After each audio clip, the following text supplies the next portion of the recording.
With 8 years of real estate experience and deep roots in Alliance, Heather Prince is more than just your local realtor. She's a proud graduate of Alliance High School and the University of Mount Union. She is also a lifelong supporter of her community. As a dedicated Homes for Heroes affiliate, Heather is honored to give back to those who serve. Teachers, healthcare professionals, firefighters, and EMTs, along with law enforcement who buy or sell a home with Heather, will receive a special reward check after closing. A heartfelt thank you for their service. Local, loyal, here for our heroes. Thinking of making a move? Contact Heather today. Heather Prince with Howard Hanna Real Estate Services, your hometown real estate experts.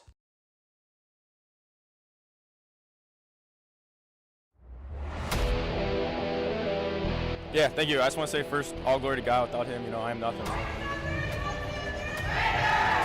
Power the shove, Neighbor Nation! We will see you on Saturday afternoon! Riley Meister gets the point! Back into left field! Say goodnight to that baseball! This is another one! It's back-to-back jacks for KSU Tuscarawas! He's the point, and it's alive! Hanson pushes it over! Unbelievable! We play on! It's blocked! We're tied! We're tied!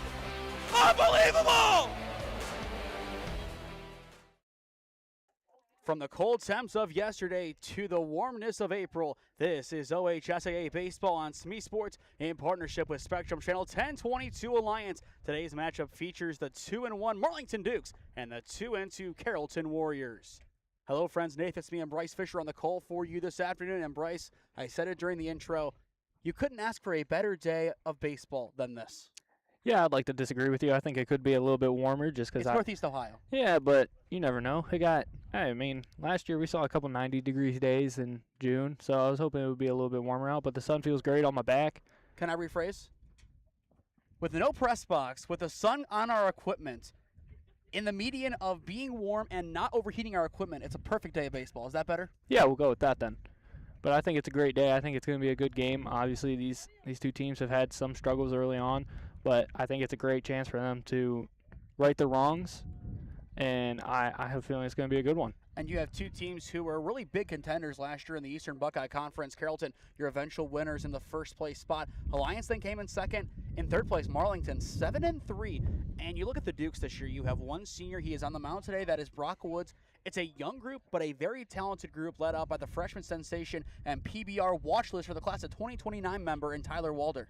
Yeah, this is going to be the first time I've seen Tyler Walder play in person. I've seen some videos and clips here and there of him on PBR.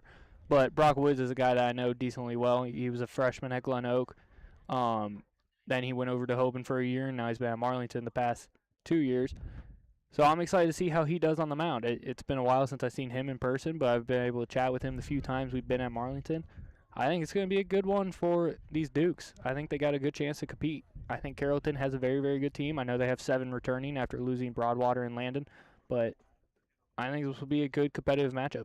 And you go back to last year, this Carrollton group, for the first time since the 1990s, made it to the regional tournament, bowing out to Indian Creek, but still an excellent campaign all the way around. We saw them against Alliance, and in a weird way, we covered both games against the Aviators because if you remember last year, Bryce, there were some storms on the one Tuesday. That game got postponed. They didn't play enough to finish the game, so we played Game 2, which ended first, and then Game 1 finished afterward. So technically, we got to see both. Technically, we handed out 2 Player of the Game awards, but all the way around, we did see one total performance from Carrollton, and they were impressive. Of course, Garrett Broadwater, he was key on the mound. You lose him, and you lose his battery partner in Landon James. But the returners, so many great players. You have Houston up the middle, along with his brother Caden Houston at second base. You have Hunter Allison at first base. Great players that can really take this Carrollton team to the next level again. Yeah, I think they have a bunch of pieces that are going to fit in nicely. And Caden Houston, as you mentioned him there, he plays for Kerr, actually. So found that one out earlier today when I was just doing some research on the game. I think they have a lot of pieces. I think they're going to be in position to compete for the EBC again. Obviously, I think they always want to go on a deep run. I don't know if they're going to match the 20-win total they had last year, but I definitely imagine they're going to be pushing 15 and trying to break 18. And, of course, a lot of it goes to who do you play and when do you play them. We can talk about teams right now being favored to make it to the regional tournament, to the Final Four, to the state championship game. Who do you have to play on that path? And right now, it is all just subjective, and hearsay for the time being, but this is the EBC opener for both teams. Yesterday's game was moved to Thursday.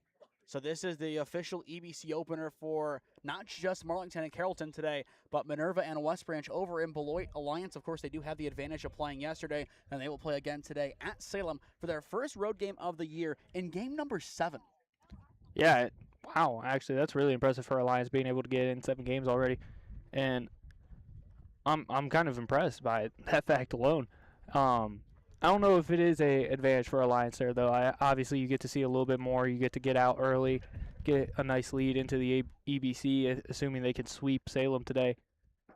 It's curious how it plays, though, because I did see, I believe it was a Carrollton coach there yesterday watching a little bit of the game, or it was possibly West Branch. They were in black, but I noticed them down below. So sometimes those early games can play in the opponent's favor because they get to see a little bit more of you. I don't know how much teams game plan anymore, but they can game plan for you a little bit. And, of course, we talk about Alliance having 6 straight home games. Carrollton, this is their 5th straight road game before they have their home opener tomorrow, weather permitting, which, of course, if you check the radar, they did add some late showers tomorrow, so we'll see what happens there. And, of course, with our game at Canal Park up in Akron, but a lot is on the line today. You look at where both teams finished in the conference last year. Today's game, albeit number 1 in the conference, it might be a conference championship game when you look back at it a month from now, which, of course, every single conference game matters, but given how close these two teams were last year, a flipped result, and Marlington could have had a chance to be an EBC champion outright, if not a 3-way tie. And you look at it that way, it really puts these conference games in perspective, especially when you kind of see the top 3 teams established as of late. Yeah, I definitely think this could be a deciding factor in who pulls out the EBC this year. I mean, we all know that Marlington, Alliance, and Carrollton are going to be competing, but you have West Branch, who's trying to get back after that state championship appearance. They're trying to get back into it. Salem's trying to chip away a little bit, inch by inch. It's going to be a slow climb, but whoever gets to the top of the mountain, it's definitely going to have to go through one of these 2 teams here that we see on the field today. And as we look at the starting lineups today, first for Carrollton, it goes Houston, Swearingen, Hahn, Allison, Murphy, Johnson, Houston, Marshall, and Barnett. As for Marlington, it's Walder, Smith, Woods, Baldwin, Hawthorne, Craddock, Williamson, and Jones. But we'll talk more on them after our introductions. Stay safe and healthy. The Akron Children's team includes experts in sports medicine, athletic training, orthopedic, sports rehab, sports psychology, and nutrition. They work together to help keep athletes at the top of their game. Today's game is sponsored by the Ohio High School Athletic Association. Your attendance and support of the student athletes and coaches is appreciated by both schools. Though both teams are rivals, they are expected to display good sportsmanship throughout the contest, and we request the same from all fans. Everyone in attendance is reminded to respect the game. The officials assigned to this game have met the requirements set by the OHSAA and have been assigned based upon the process approved by the OHSAA's Board of Directors. The officials for this game are behind the plate, David Graybill, and in the field, Jason Hathaway. Now let's meet the players in today's game.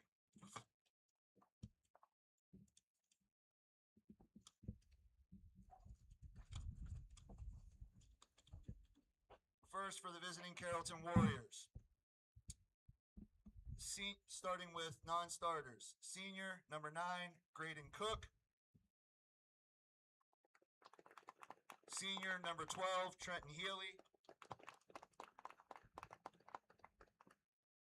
Junior, number 15, Jaden Hill. Junior, number 17, Amos King. Junior, number 5, Michael Mullen.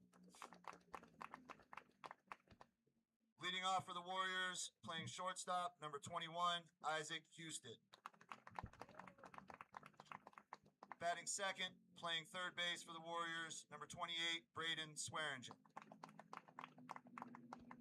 Batting third, pitching, number 26, Cooper Hahn. Playing first base, batting fourth, number 27, Hunter Allison.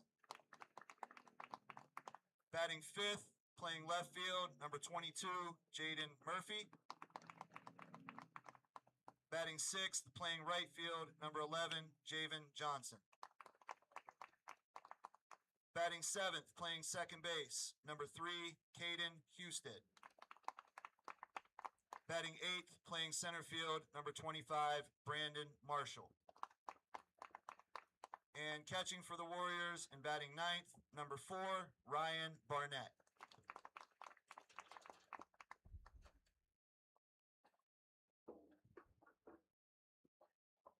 Reserve players for the Marlington Dukes, number 2, junior Harrison Selzer. Number 5, junior Ben Warner. Number 18, junior Carson Klusch. For the starting lineup, batting first, playing shortstop, number 24, Tyler Walter.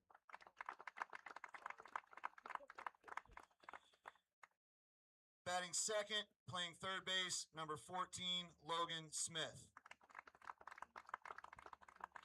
Pitching for the Dukes today and batting third, number 33, Brock Woods.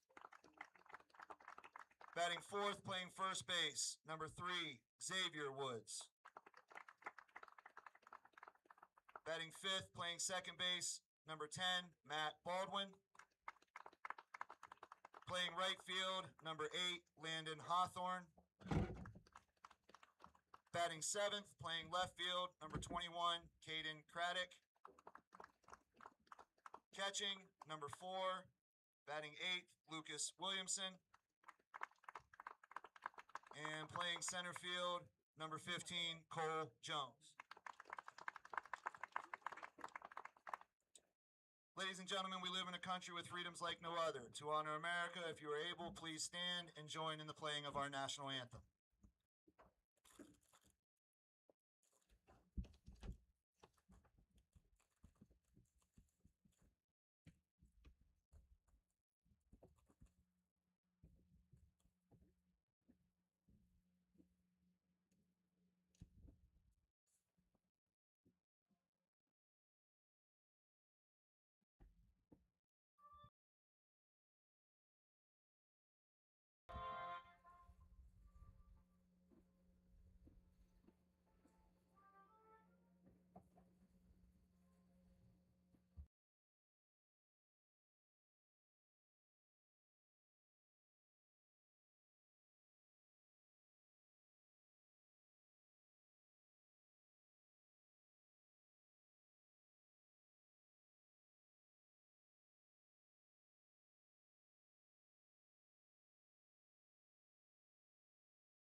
Welcome back to Marlington High School as you are watching OHSAA Baseball on SmeeSports in partnership with Spectrum Channel 1022 Alliance. I am Nathan Smee. Alongside me on the call tonight, Bryce Fisher.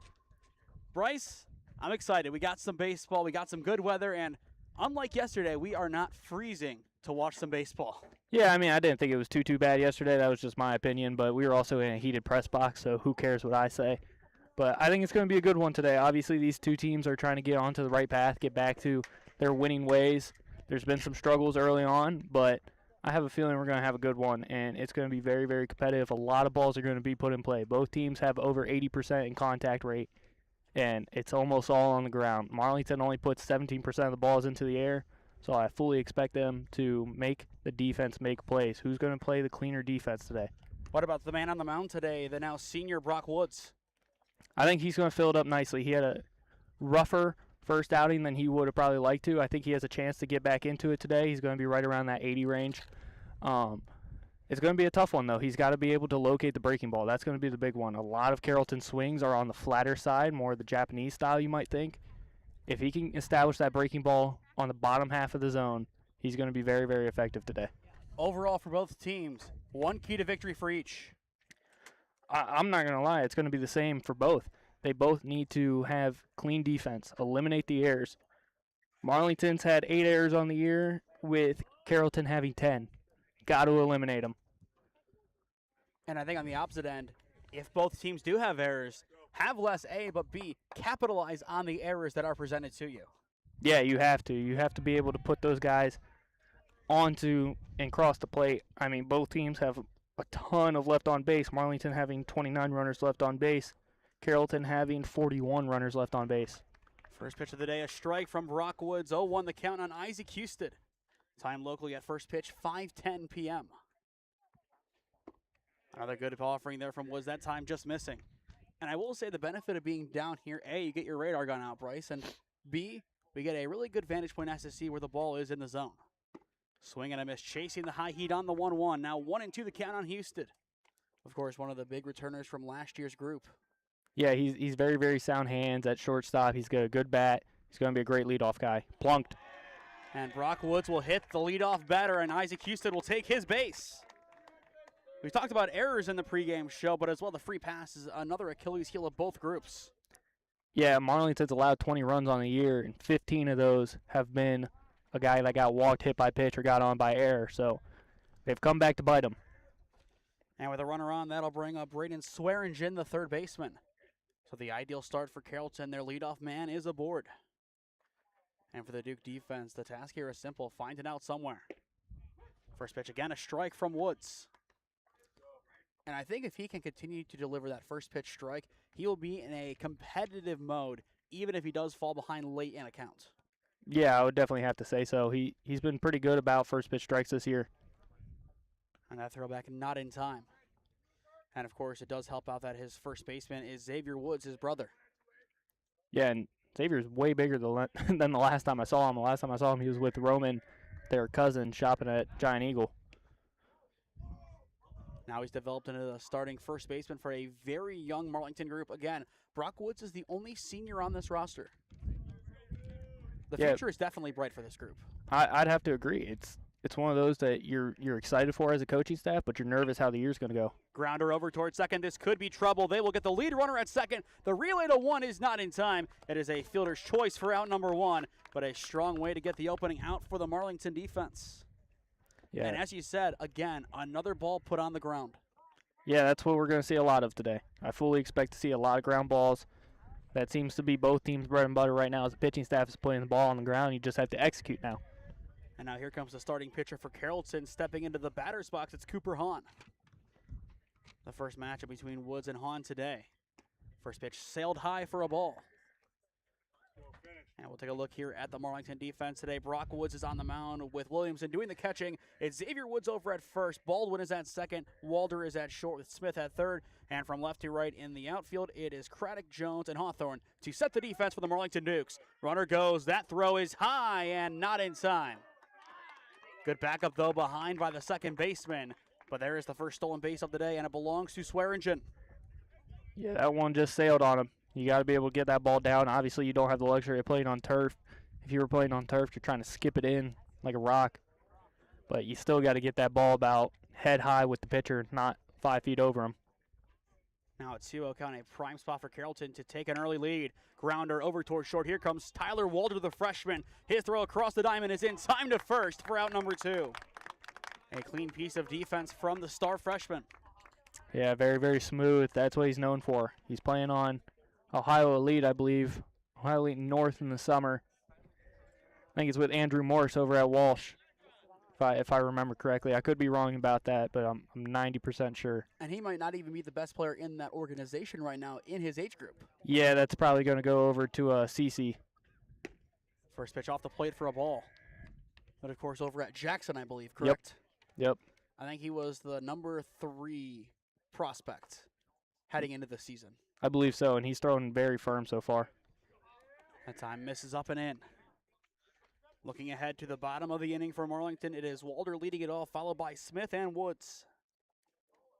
Hunter Allison trying to drive in the game's first run and the first run of EBC play this year for the Warriors. Woods this time able to locate the top corner. Yeah, he hasn't given him a fastball yet. It's been all breaking ball. He's trying to spin it in there. Against a guy like Hunter Allison, you really can't give him too much of your arsenal too soon. Yeah, but you also don't want to give him a fastball he can hit. And that one will clip him. Second hard 90 of the day, and this time it's Hunter Allison taking his base. Now runners at the corners with 2 down for Jaden Murphy, the left fielder. This could be a situation early where you try to force a little bit of action on the base path knowing you have 2 outs. If you're Carrollton, I think it's simple. You go with it. If you're Marlington, do you bite? But you have to. You got to try to get the out, but you don't want to hand it to him because you got a good hitter at the plate. We'll see how both sides opt to play this one. Allison, he will stay home. There is the block. It is going to be a delayed steal, and there is no offer. And I feel like that is the right call there. 100%. You can't, on the delay steal with the ball in the dirt, your best chance is to try to pick it, but with a runner on third, you can't risk that. You got to block that ball and make sure it stays in front of you. And I do like the delayed steal there from Allison. The 1-0, a hard grounder over towards second. It's Baldwin. His throw to one is on the money, and the side is retired. 2 hard 90s give Marlington's defense a scare, but the defender is able to get a couple of key outs to get out of the inning. Middle of one in Marlington Stadium. It's no score, and when we return, it'll be Tyler Walter leading it off for the Dukes.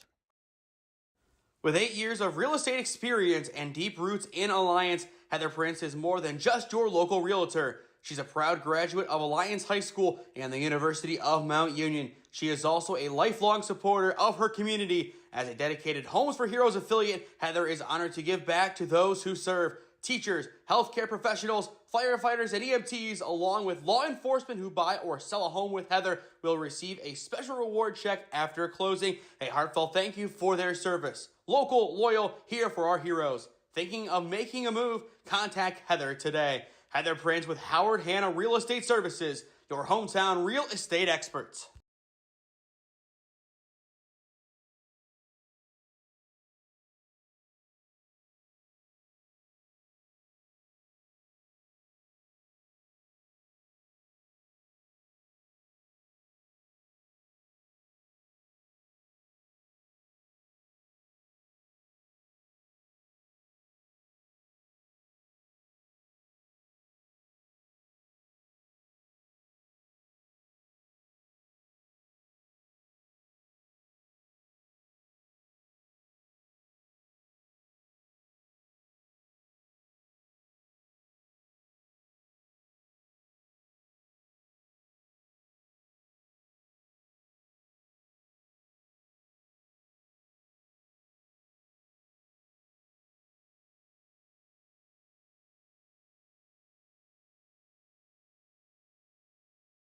Welcome back to Marlington High School. No score as we enter the bottom of the first inning. You are watching OHSAA Baseball on SmeeSports in partnership with Spectrum Channel 1022 Alliance.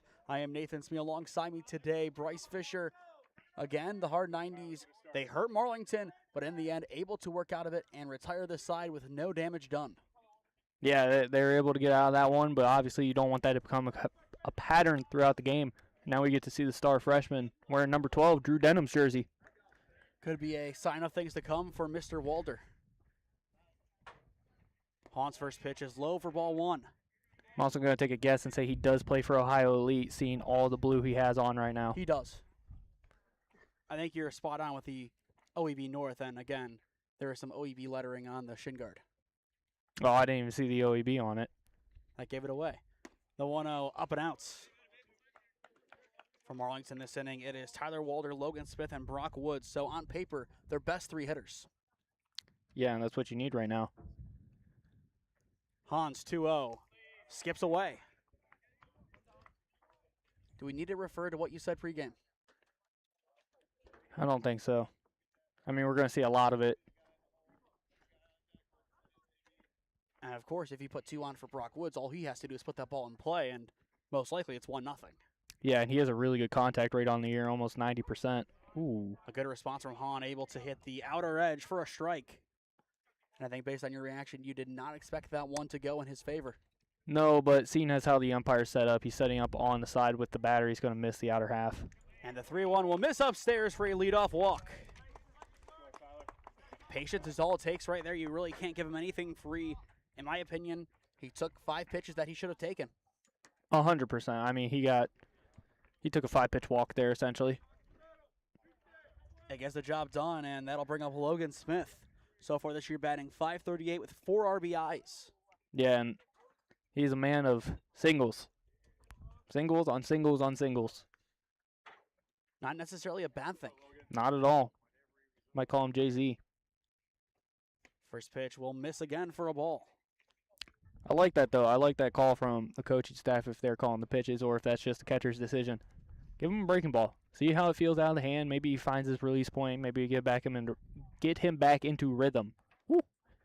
A lot of words. And the rhythm is everything right now for this defense. Ground ball over towards third and short and through into left field. You guessed it. It's another single for Logan Smith. And that'll put 2 runners on for Brock Woods. Yeah, and this is what he likes to see. It's a chance for him to grab his first home run of the season, too. He is definitely thinking about it, I'm sure. I know he is. A chance for the Dukes to strike first in their home opener. He's another one of those guys that trains with Nico Marchetti in terms of the swing. Very, very good hitting coach. I know he's got a good swing. I've seen it for a long time now, seeing it on Instagram. I know he's going to Marietta because of that swing. And, of course, they will have some turnover, but going to the future, he'll be a key piece of it. Deep grounder over towards short, and they will get the lead runner at third. An excellent play in the hole by Isaac Houston. That's a phenomenal play. That's exactly what you want from your senior leaders. Understanding where they need to be, where they need to go. And a big out number 1 there, and that'll bring up Xavier Woods, the freshman. But that ball looked really nice from here.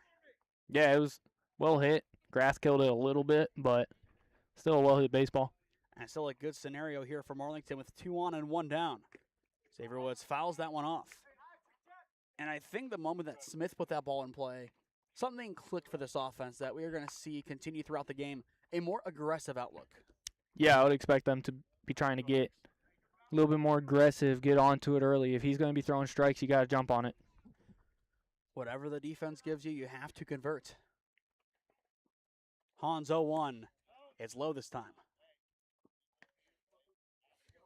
And as well, a score update from Minerva West Branch. West Branch up 1-0 on the Lions.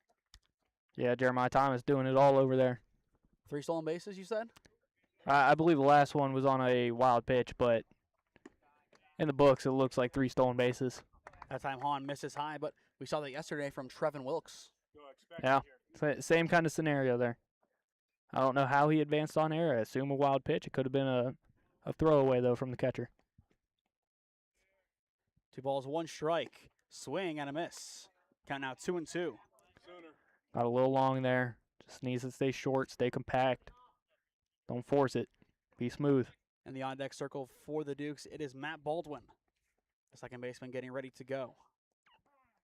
And now time called by Xavier Woods. I like it. I like that decision a lot.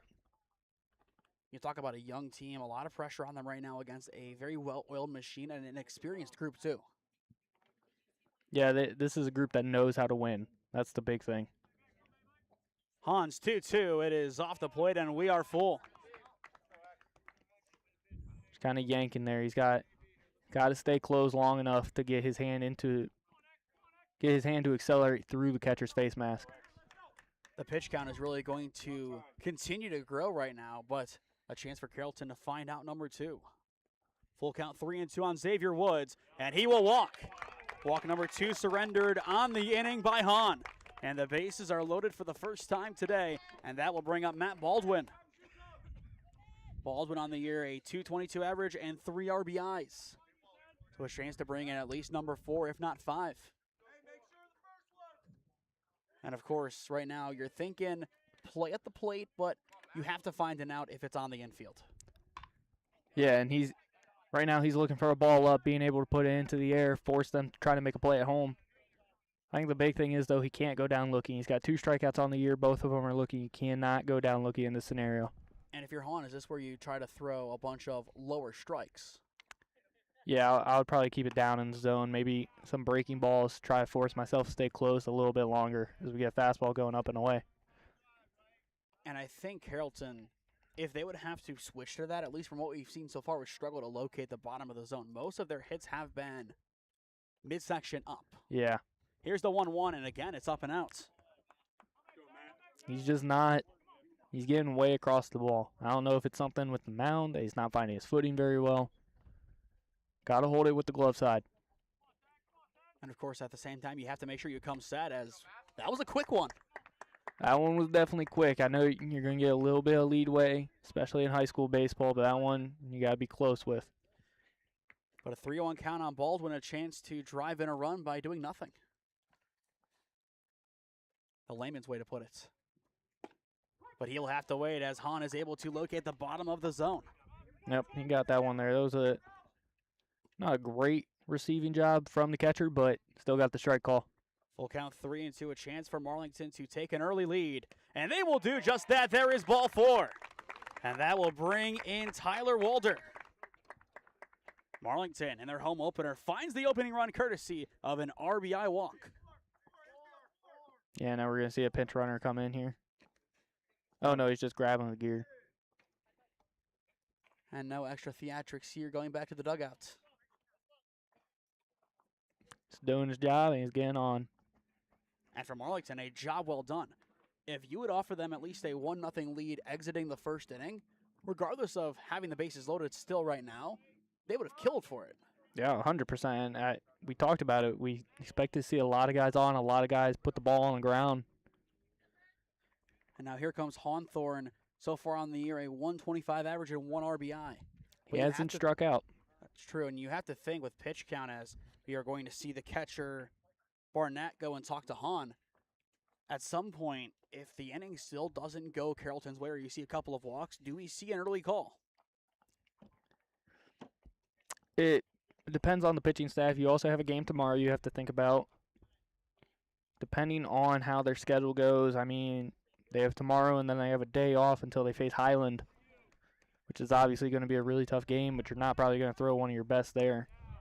And that pitch high from Hahn, but at the same time, Highland, they will be bruised by not only today against Indian Valley, but tomorrow at Canal Park against Alliance. Yeah, so they'll both be coming in a little bit beaten up, but this might be one of the scenarios that you have a coach go out, try to settle him down before you really get somebody going, see what's going on through his head. Count out 2-1 on Hawthorne. Hahn sets and delivers. Swing and a miss on the high heat. Count now even. And in the on-deck circle for Marlington, it is Caden Craddock, the left fielder. Here's the 2-2. Popped foul, and it will go right off the dugout. What'd the radar have for that one? 75. It's about, yeah. It's about where I was expecting. Maybe a little bit firmer. There was a couple early on that had a little bit of jump to them, but nothing too crazy. Count remains 2-2. Hahn looking for his first strikeout of the day, and he will get it. Swing and a miss, 2 down. And again, it's the high heat getting Marlington to chase. Yeah, that's exactly what you needed right there. And now you got a lefty back coming up with 2 outs. Chance to get out of this bases loaded jam. And you look at the infield, they can now take a sigh of relief a little bit and move a little further back. Yeah, oddly, my second baseman likes playing in. He likes not having to think. It just depends on whoever is out there as the first pitch misses wide for a ball to Craddock. Yeah, I don't know if they have any psychopaths like I do, but he loves playing in. This time skied out of play and off to our left. And I think a fan thought about going for that one. Should have. You always have to. Is that one that you would have had? Yeah, 100%. It gives you a chance to look awesome. Count now 1-1. Craddock so far in the year batting .250. And that time he'll have to back out to avoid getting hits. Looking at the uniform matchup today, Carrollton in their Chicago White Sox inspired jerseys and Marlington in their cream jerseys. Count out 3-1 as that one misses low. Yeah, looking like Tennessee's cream that they had a couple years ago, and then you got the South Side City Connect jerseys. Oh my gosh, English is not working today. Swing and a miss on the high heat, and we are full. That is the third swing and a miss at the high heat in the last couple of pitches. Yeah, they keep chasing. And if they're going to keep chasing, you keep throwing it there, but you got to be competitive here. I'm sure he's making the mental note that he can't chase.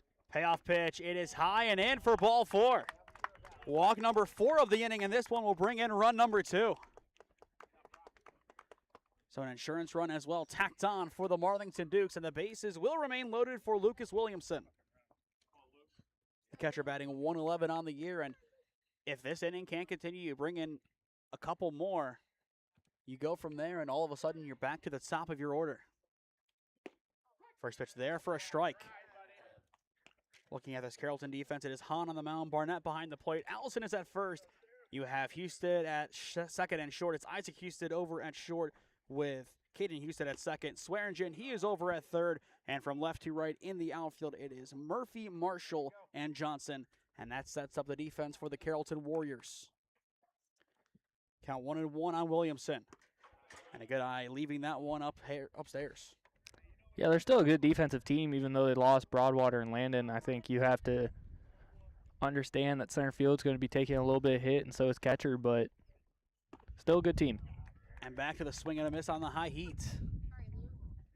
You still have 7 returning, so that's the big key. You have 7 returning starters. That puts you in a position that you have enough guys who are able to lead the ones that have to take over those 2 big spots. The 2-2, it's popped up, and it is going to be playable, and it is going to get down. And I will say now, especially with that swing, on the 2-2 this time, do we see an off-speed? Do we see a change-up and kind of tunnel it with that high heat? You're expecting the high heat, so you leave it, breaks into the zone, strike 3 looking. Trevor Bauer approved. Yeah, I could see something along those lines. I think it would probably be the slurve pitch that he's been throwing, whether it's a slider or a curveball. And the 2-2 is in the dirt, and it will skip away, but everybody will stay put. And, of course, it is a shorter backstop, so you do have to keep that in mind. I mean, the big thing I've taken note of is the holes in the backstop. I'm worried for my feet. So am I a little bit, but I'm more protected than you are, although I have a giant hole right here, so. Well, I'm happy to hear you say that you're more protected than me. Gives me so much confidence. Again, here's the payoff pitch. It's high, and it's going to stay in there. I would have had that one too. It's just like Brunswick, the way that net. That is what I was trying to think of. Brunswick's net at the top. It will break back and fling it right back down. Yeah, it's definitely interesting. Reminds me of Wise Park, if you've ever been there. No. Downtown Canton. They play a lot of softball games there. Interesting. Again, the payoff pitch is high, and he will leave it for ball 4. Back-to-back RBI walks, and the 3rd RBI walk of the inning. And it's all Marlington up by 3. So far, 8 batters have come up, and we have seen 5 walks.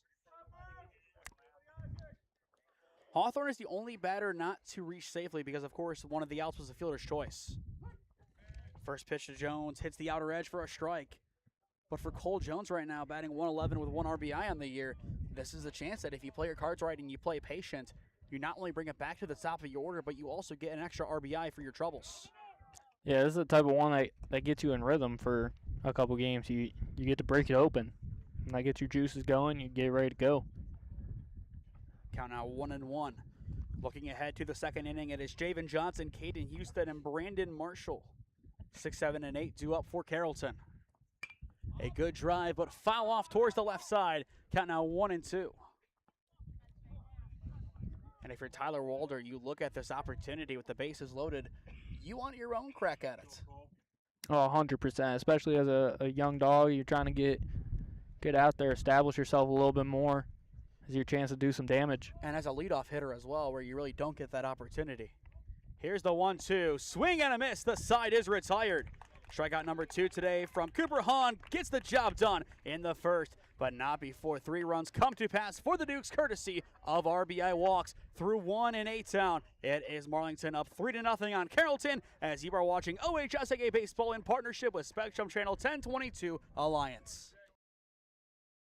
With 8 years of real estate experience and deep roots in Alliance, Heather Prince is more than just your local realtor. She's a proud graduate of Alliance High School and the University of Mount Union. She is also a lifelong supporter of her community. As a dedicated Homes for Heroes affiliate, Heather is honored to give back to those who serve. Teachers, healthcare professionals, firefighters, and EMTs, along with law enforcement who buy or sell a home with Heather, will receive a special reward check after closing. A heartfelt thank you for their service. Local, loyal, here for our heroes. Thinking of making a move? Contact Heather today. Heather Prince with Howard Hanna Real Estate Services, your hometown real estate experts.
Welcome back to Marlington High School. 3-0 your score as we enter the top of the second inning.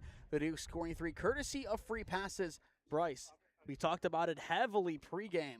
We have seen so many free passes today, as you expected. Yeah, we knew it was going to be that type of game where a lot of guys get on via the free pass and or errors. And so far, it's been a lot of walks. Is that what you expected? Yeah, it basically was exactly what I expected. I didn't expect anything different. So here comes Javen Johnson to lead things off for Carrollton as he will see a first pitch strike. And as things stand, if you're Brock Woods, you are in a great spot.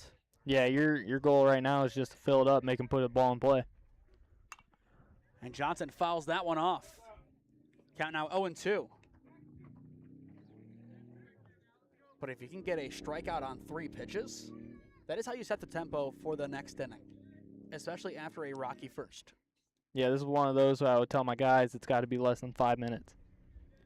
Get back to the sticks with the top of your order once again due up. The 0-2 from Woods, swing and a miss, 1 up, 1 down, and 1 punch out for Brock Woods, his first of the day. Yeah, went to the heater, down and in. Got the swing over the top. I was talking about it earlier, how Carrollton has a little bit more of those level swings, the Japanese style, where they try to stay flat. Gives you the opportunity to get under or above their bats. And with 1 down, that'll bring up Caden Houston, the second baseman. Grounder over towards third and short. It's Walter's ball. His throw to 1 is late and not in time. It'll be a deep infield single there for Caden Houston. And that'll give Carrollton a base runner with 1 down. Both these freshmen so far have looked good to me. Caden Houston looks good. Tyler Walter also looks real good. And I think that's one, as he develops as a prospect and a player, he'll just sit back and say, you know what, this time we're not going to throw it over. Eat it and go back to work. Yeah, I think if he fields it cleanly, he would. But if that was clean, I think he had him. I would agree. First pitch there for a strike, but of course not a gimme play. That would, in my opinion, be a hit. Yeah, I put that in the books as a hit. I did in my book too. Good. A 1 count here on Brandon Marshall, the center fielder. Grounder up the middle. It's Woods taking it on the mound. He will get the out at 2. Yes.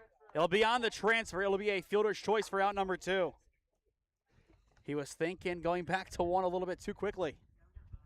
Yeah, they teach you in umpire school, if you see the ball go back, as in towards the hand, you generally call it on the transfer. If the ball goes straight down or forward, call it a drop. The one that I heard the most was snow cone transfer. And now time called a quick little powwow here.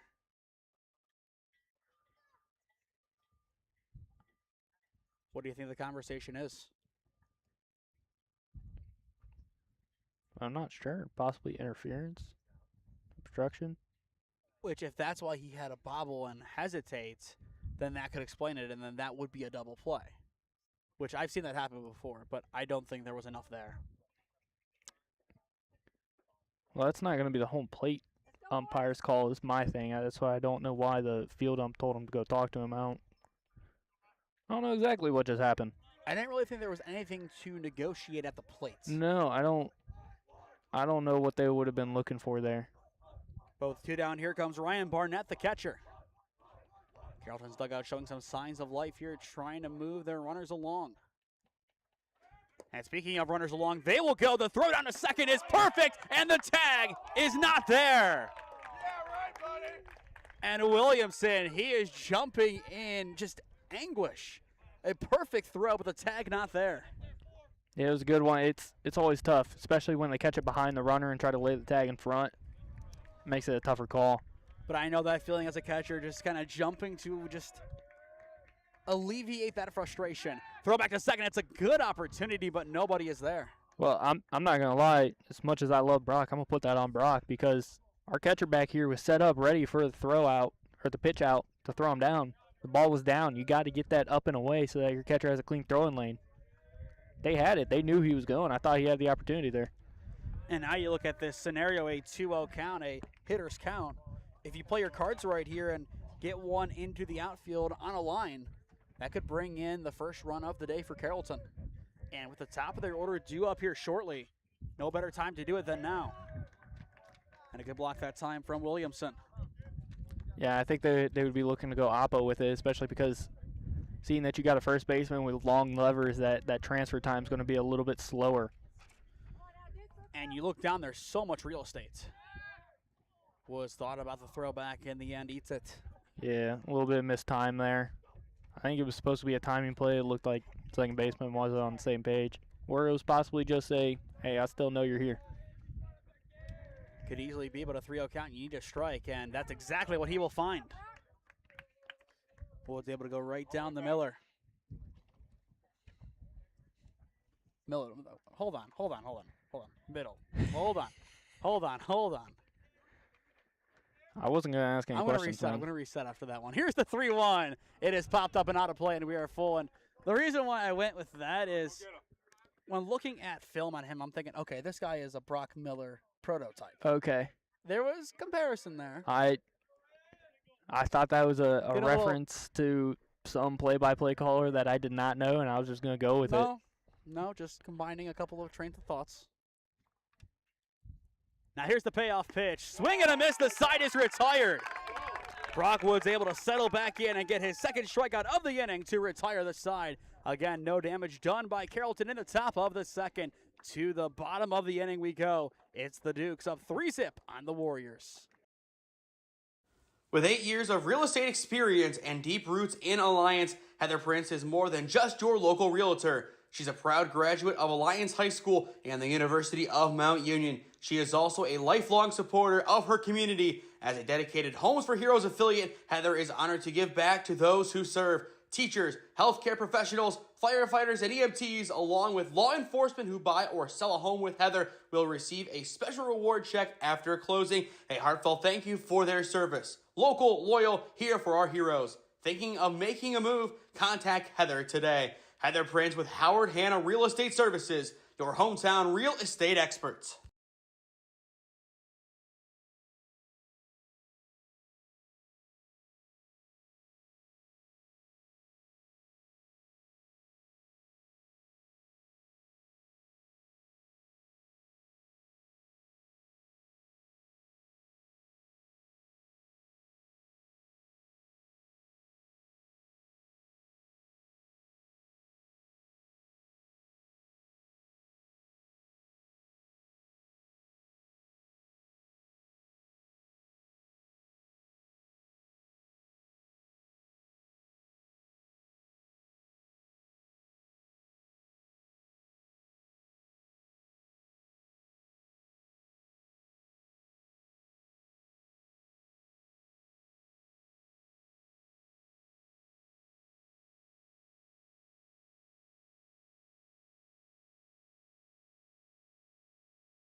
Welcome back to Marlington High School for the bottom of the second inning. Walter Smith and Woods due up again for the Dukes with a 3-0 lead in hand.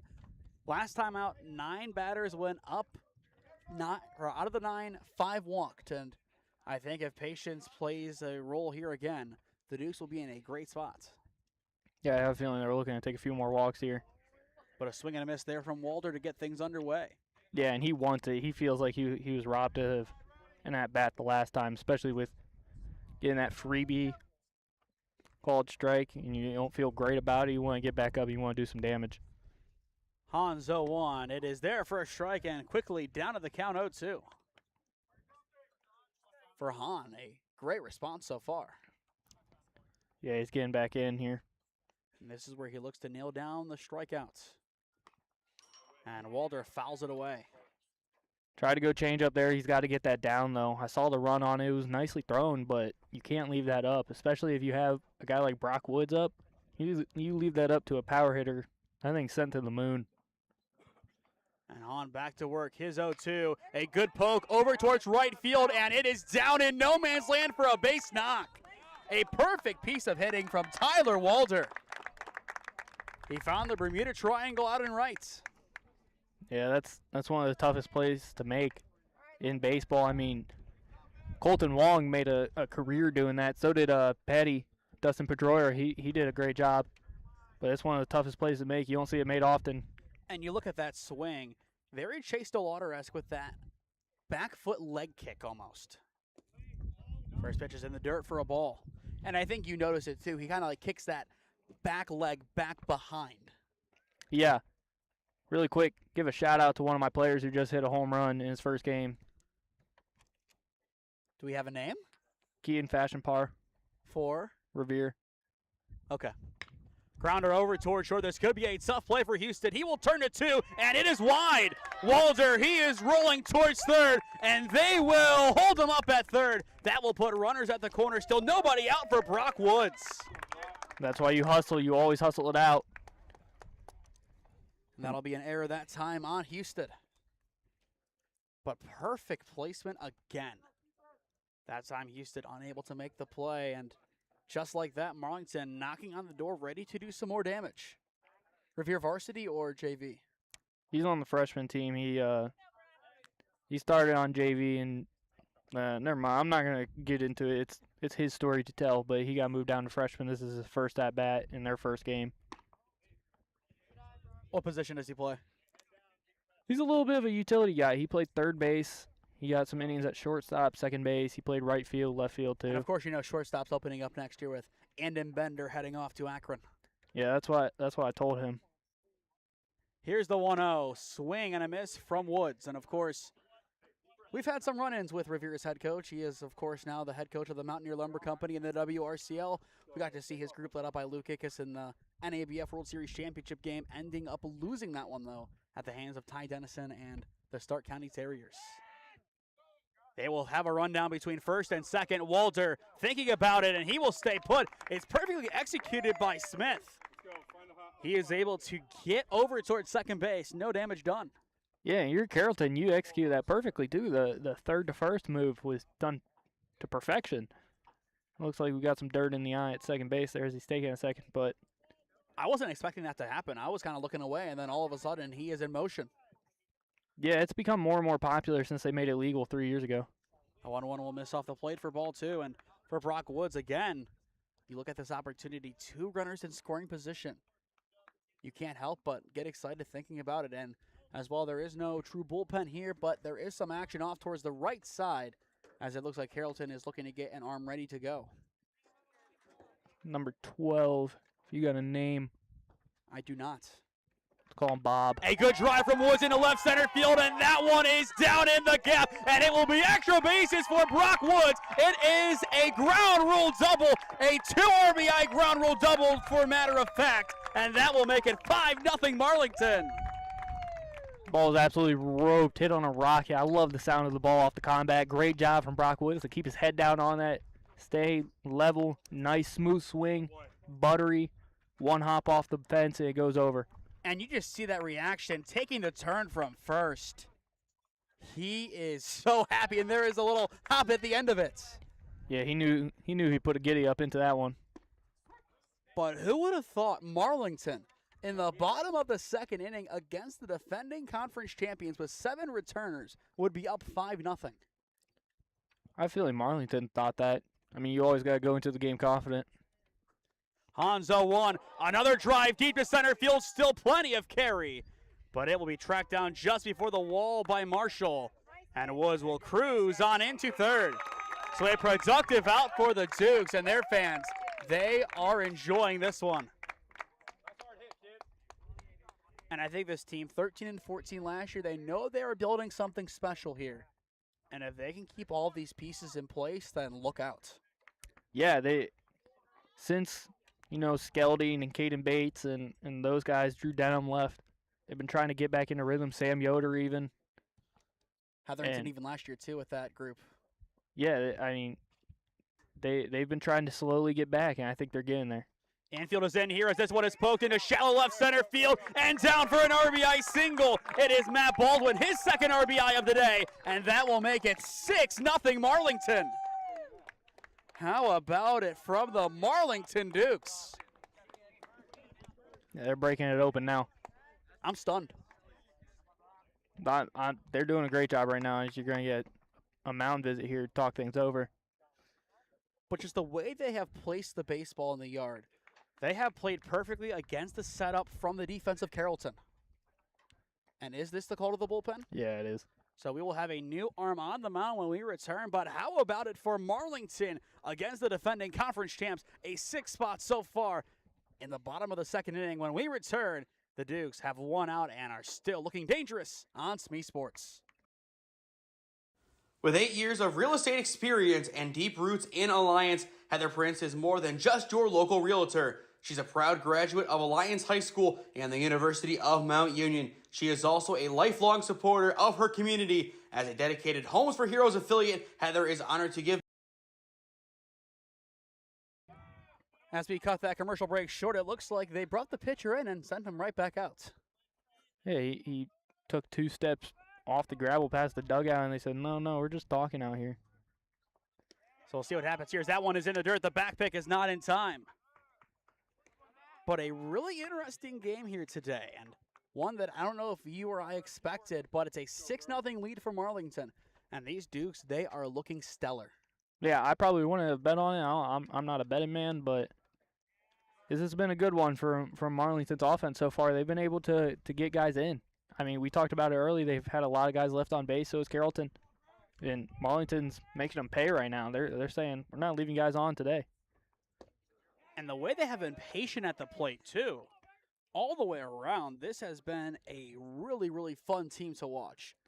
And now it makes me upset that we didn't get to see them play last year. This team is really, really impressive so far. And that one, a interesting strike call, maybe just on the outer corner. Or inner corner, rather. Yeah, I wasn't 100% sure, but the chalk is crooked in the right-handed batter's box, so I'm not exactly sure where the plate is. Runner goes on the 3-1. It's a strike. The throw down to second is not in time on the hop. It is a stolen base for Matt Baldwin. And his excellent afternoon will continue. Full count 3-2 and a chance to drive in another. But I'll tell you what, the Marlington faithful, they had to wait a long time for their home opener, especially given all the cancellations. For them, it was worth the wait. Payoff pitch is roped on the left field line and foul. But if you had to wait as long as these guys did, having Sandy Valley get moved and then I believe Norwayne last Friday or Orange get canceled to then have to wait until conference play, you're excited and all that builds up. Yeah, it definitely gets you going. You get the juices flowing. I mean, I got the itch just watching the games. Payoff pitch is fouled away. And in our time covering Marlington, whether it be volleyball, soccer, basketball, now baseball, the community is always excellent. They're always there, always people, whether it be here or on the road, they travel well. Yeah, they show up and they show out. Nothing more that you can ask of a small community like this. Again, the payoff pitch as the runner goes, and once again it is fouled off by Hawthorne. But this team, I feel like if you look at a group and as a coach say, hey, keep the bats rolling, keep doing your thing, this is what you would show them. 100%. I forgot to mention this in the pregame, and I'm probably going to jinx it. There's a 100% chance I'm going to jinx it. Marlington hasn't been caught on the base pass yet. You're going to jinx it. Here's the payoff pitch, and again it's fouled off. They're Hawthorne right here. Impressive. Double-digit attempts already. They had 10 stolen bases coming into the day. I believe they got 3 on the day, so they're at 13 for 13. And that goes down to coaching, too. Yeah, that's understanding how to base run. It's a fine art. You don't see a lot of guys understanding. As a big guy, my art was, hey, they don't think I'm going. I'm taking off. It worked until it didn't. Yeah, you were Josh Naylor last year. Oh, no, absolutely not. No? Bartolo. Oh, gosh. Here's the payoff pitch, and again it's fouled away. A nice little battle here from Hawthorne.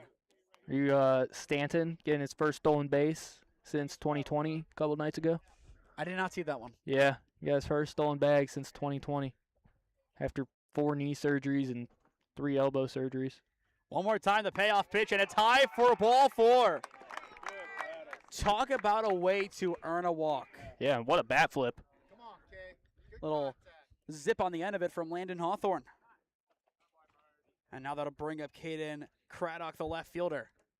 And now this one should be the call to the bullpen, so when we return, we will have a new arm on the mound for Carrollton. 6-0 your score. All Marlington on SmeeSports.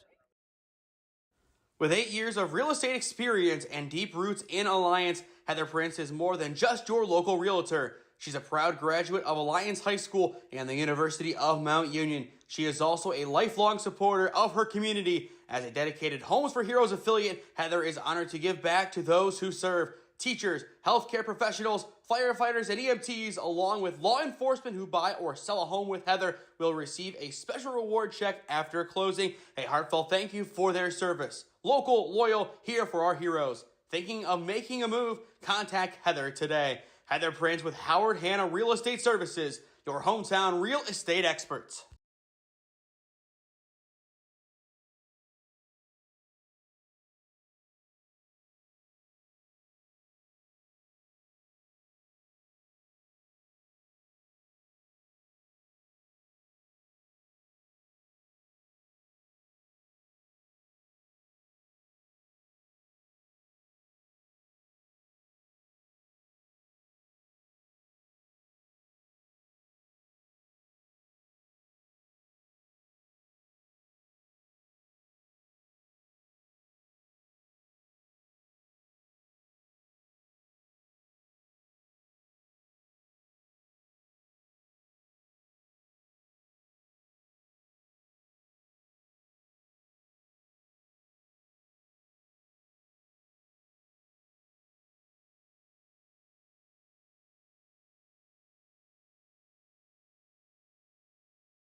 Time now for the call to the bullpen for the Carrollton Warriors. It is number 12, Trenton Healy, coming on the mound, replacing Cooper Hahn.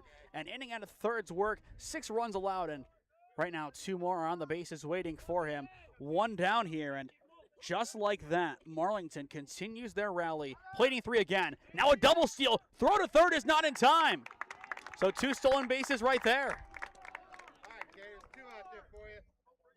Both now in scoring position, and Bryce, you still have not jinxed them. No, they have been unbelievable on the base pass. This Marlington team, top to bottom, impressive. That pitch off the plate for a ball. Now 2-0 the counts. After Craddock, it goes to Williamson, then Jones, then back to the top of the order we go. There is a chance that Marlington bats around again. The 2-0, a good drive again into right field. It's Johnson. He will lose it in the sun, and it is going to get down, and that will bring in at least 1, and they will hold up the second. Cruising into second base with a slide is Craddock as that drives in 1. Make it 7-0 Marlington. Yeah, it's a tough one with the sun. It's hard to handle out there. I usually recommend putting on some sunglasses. I don't know if he's got a pair on his hat. It looks like he is putting them on now. That's something you got to recognize pregame, though. What would you score that as? Did he touch it?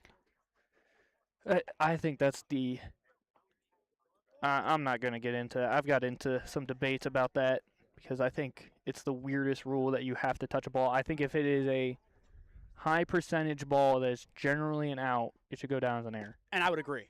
But, of course, that's not the rule, so I believe that should go down as an RBI single on advancement on the misplay. Yeah, we'll go I can't think of the phrase. We'll just say in Marlington's favor. Yeah. The 1-0 sailing high, or 0-1 rather, now 1-1 the count. During the next stoppage, we will look to get some score updates from around the grounds as we have a lot of our teams in action today. I would say pretty much all of our teams are in action today. The 1-1, the bunt is shown. The bunt is down. The play at the plate is not going to happen. He bobbled it. And that will make it 8-0 Marlington. Lucas Williamson, what a team player.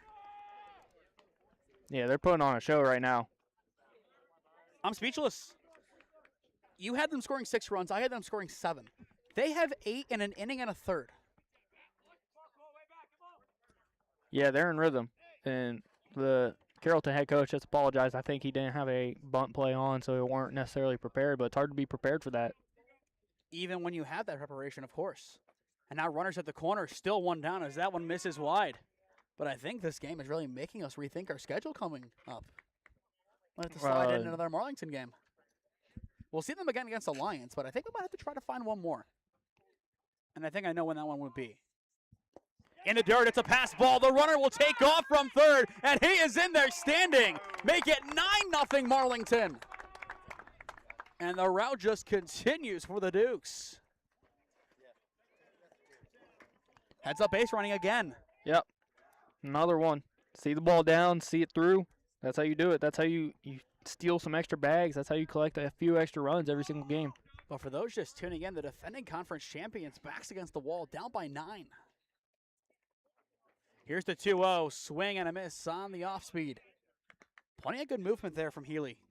That was a good breaking ball. And in the on-deck circle, it goes to Tyler Walder. So he will have a chance potentially to hit with a runner on at least. Swing and a miss, chasing outside now on the 2-1. Now 2-2 the counts. I can say it now since it won't be jinxed. JT had a no-hitter through 4 over at West Branch. He gave up his first hit, though. That's impressive. It's very impressive. 2 balls, 2 strikes here for Healy. Chopper over towards first, cleanly fielded. And there is out number 2, courtesy of Hunter Allison. But that will put the runner over at third. Run number 10, 90 feet away for Tyler Walder to play with. And for Tyler Walder, this is the opportunity that he has been waiting for. Yeah, this is what he wants to do. This is his chance. And you look at this season so far for Marlington, a 5-3 win against Sandy Valley, a 7-6 win over Fairless, and an 11-8 loss to Canton Central. They score runs, they allow runs, but today they have taken the best of both worlds. First pitch, it is going to be in the dirt and blocked. A nice job down the line by Williamson to stay put and dive back in the end, and an even better block from Barnett. Yeah, good one from Barnett. I think he got a little bit of assist with the umpire there, but kept it in front of him. That's all you need to do there. 1-0 the count here on Walder. And he will have to back out. Yeah, and he wants the hit. He ain't going to wear that one. Looking ahead to the third inning, it is Isaac Houston, Braden Swearingen, and Cooper Hahn. 1, 2, and 3 due up for Carrollton.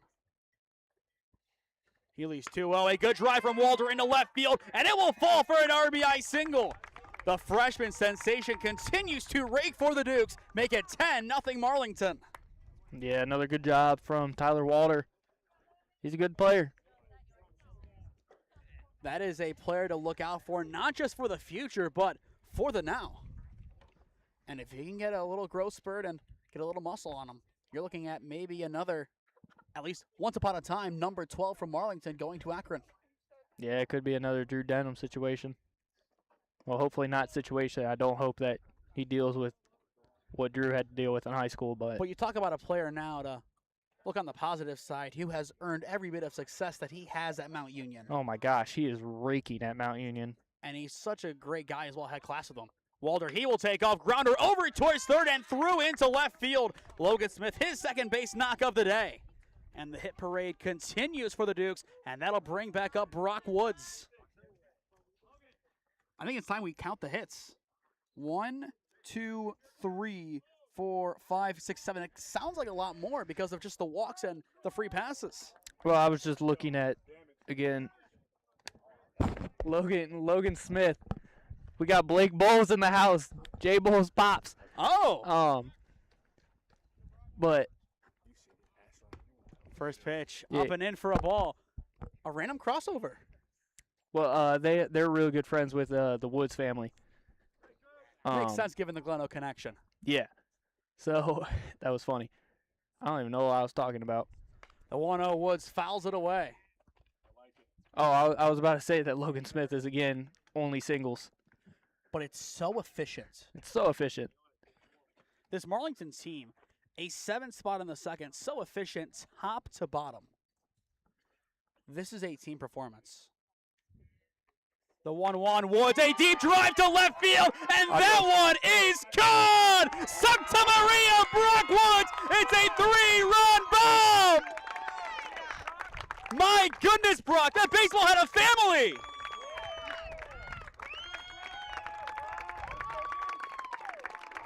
The Dukes had to wait so long for their home opener, and it is oh so sweet. It's 13-0 Dukes.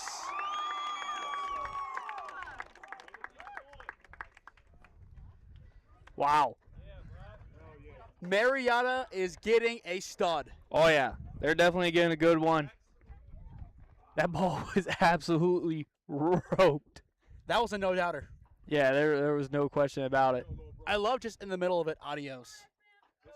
Oh, it was off. Yeah. I knew that one was. You're rubbing salt in the wounds about my Spanish test today, aren't you? Oh, you don't think it went well? No. No. A weak chopper off towards the left side. The throw from Healy is in time, and the side is retired, but not before Marlington plates 10 in the bottom of the second inning. Off to the third we go. It's a baker's dozen for the Dukes on SmeeSports.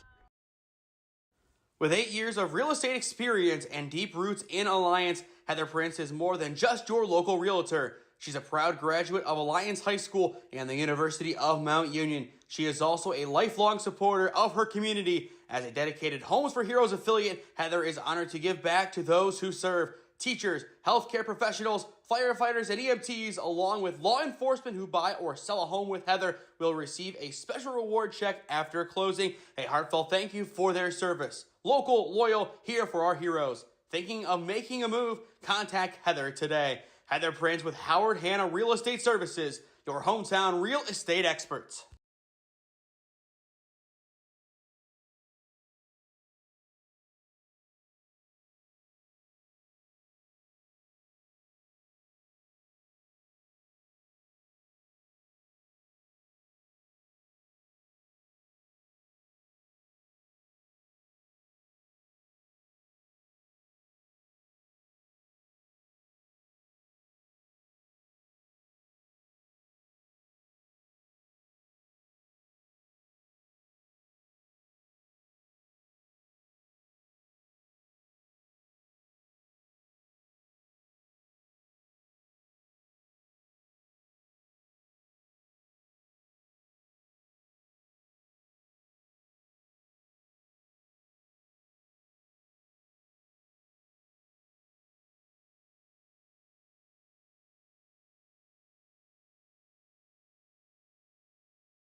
Welcome back to Marlington High School, and no, the scoreboard, it is correct.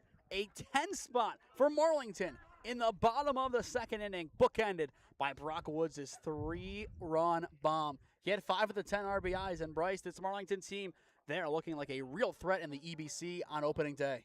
Yeah, they definitely are. I mean, their offense has been an explosion. First pitch misses inside from Woods, but we've seen a little bit of everything today. Brock Woods going yard, the ball hitting off of the road, and as you said, Papa Bowles is here. Yeah, we got Papa Bowles here. Shout out to Jackson coming into Ashland. I've been saying it for probably a year now that he's going to go to Ashland. He just had to keep delaying it and delaying it. The 2-0 there for a strike, and of course teaming up again with Diddy Farrell is going to be big for them. And we'll see them again on Saturday as they play Clark State at 1-4 at the Mott. The 2-1, a good drive into right field, but caught for out number 1. A nice job charging in by Hawthorne.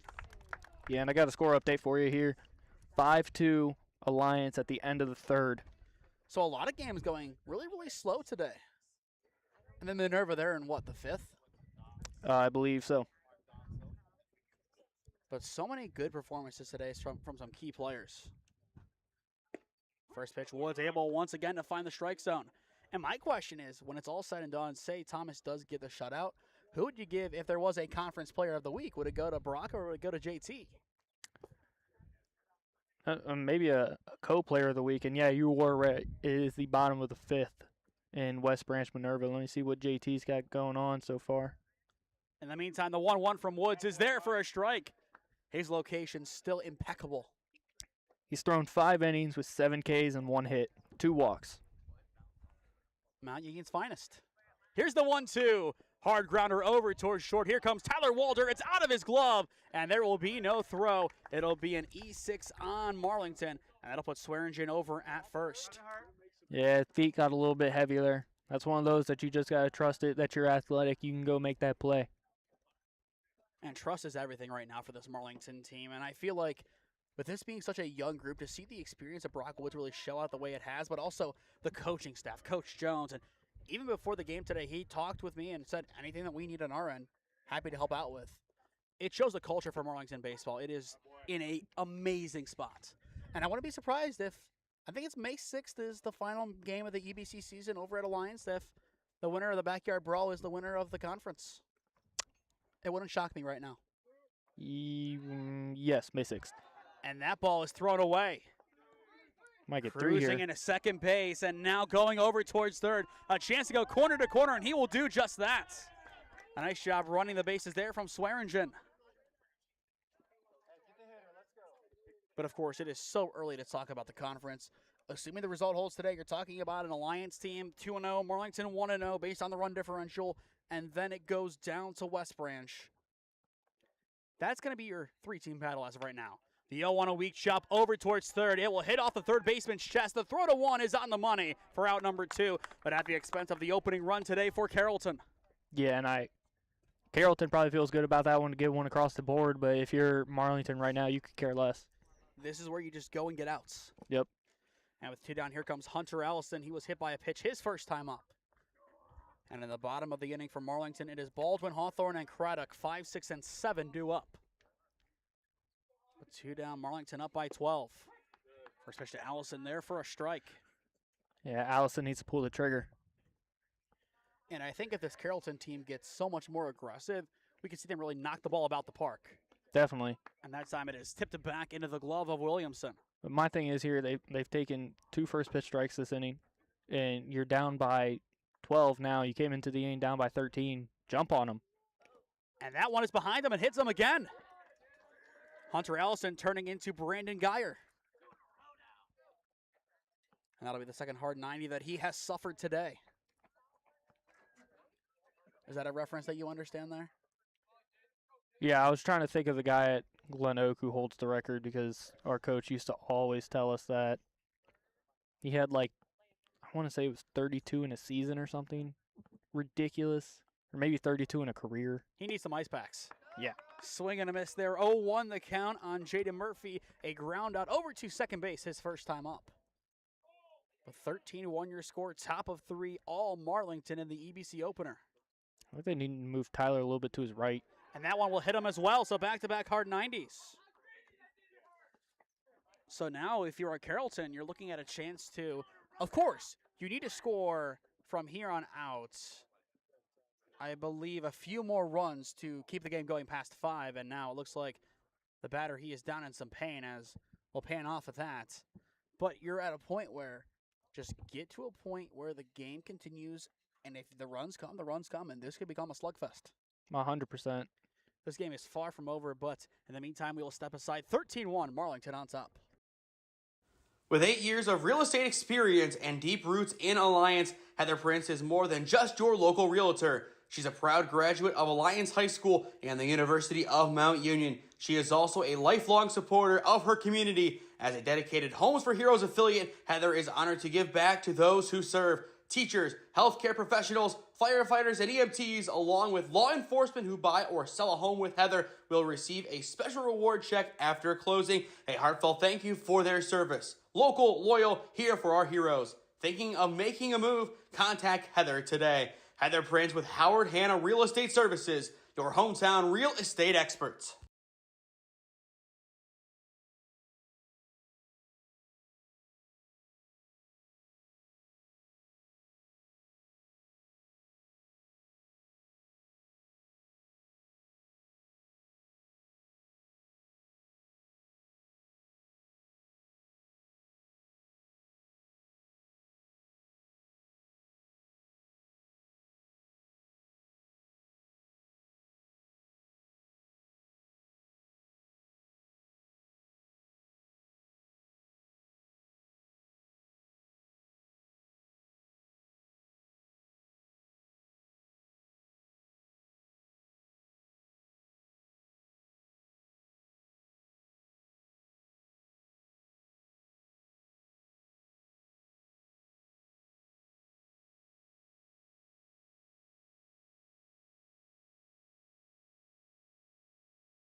The injured Warrior able to get off of the field. And Bryce, you gave us some explanation as to what could be going on.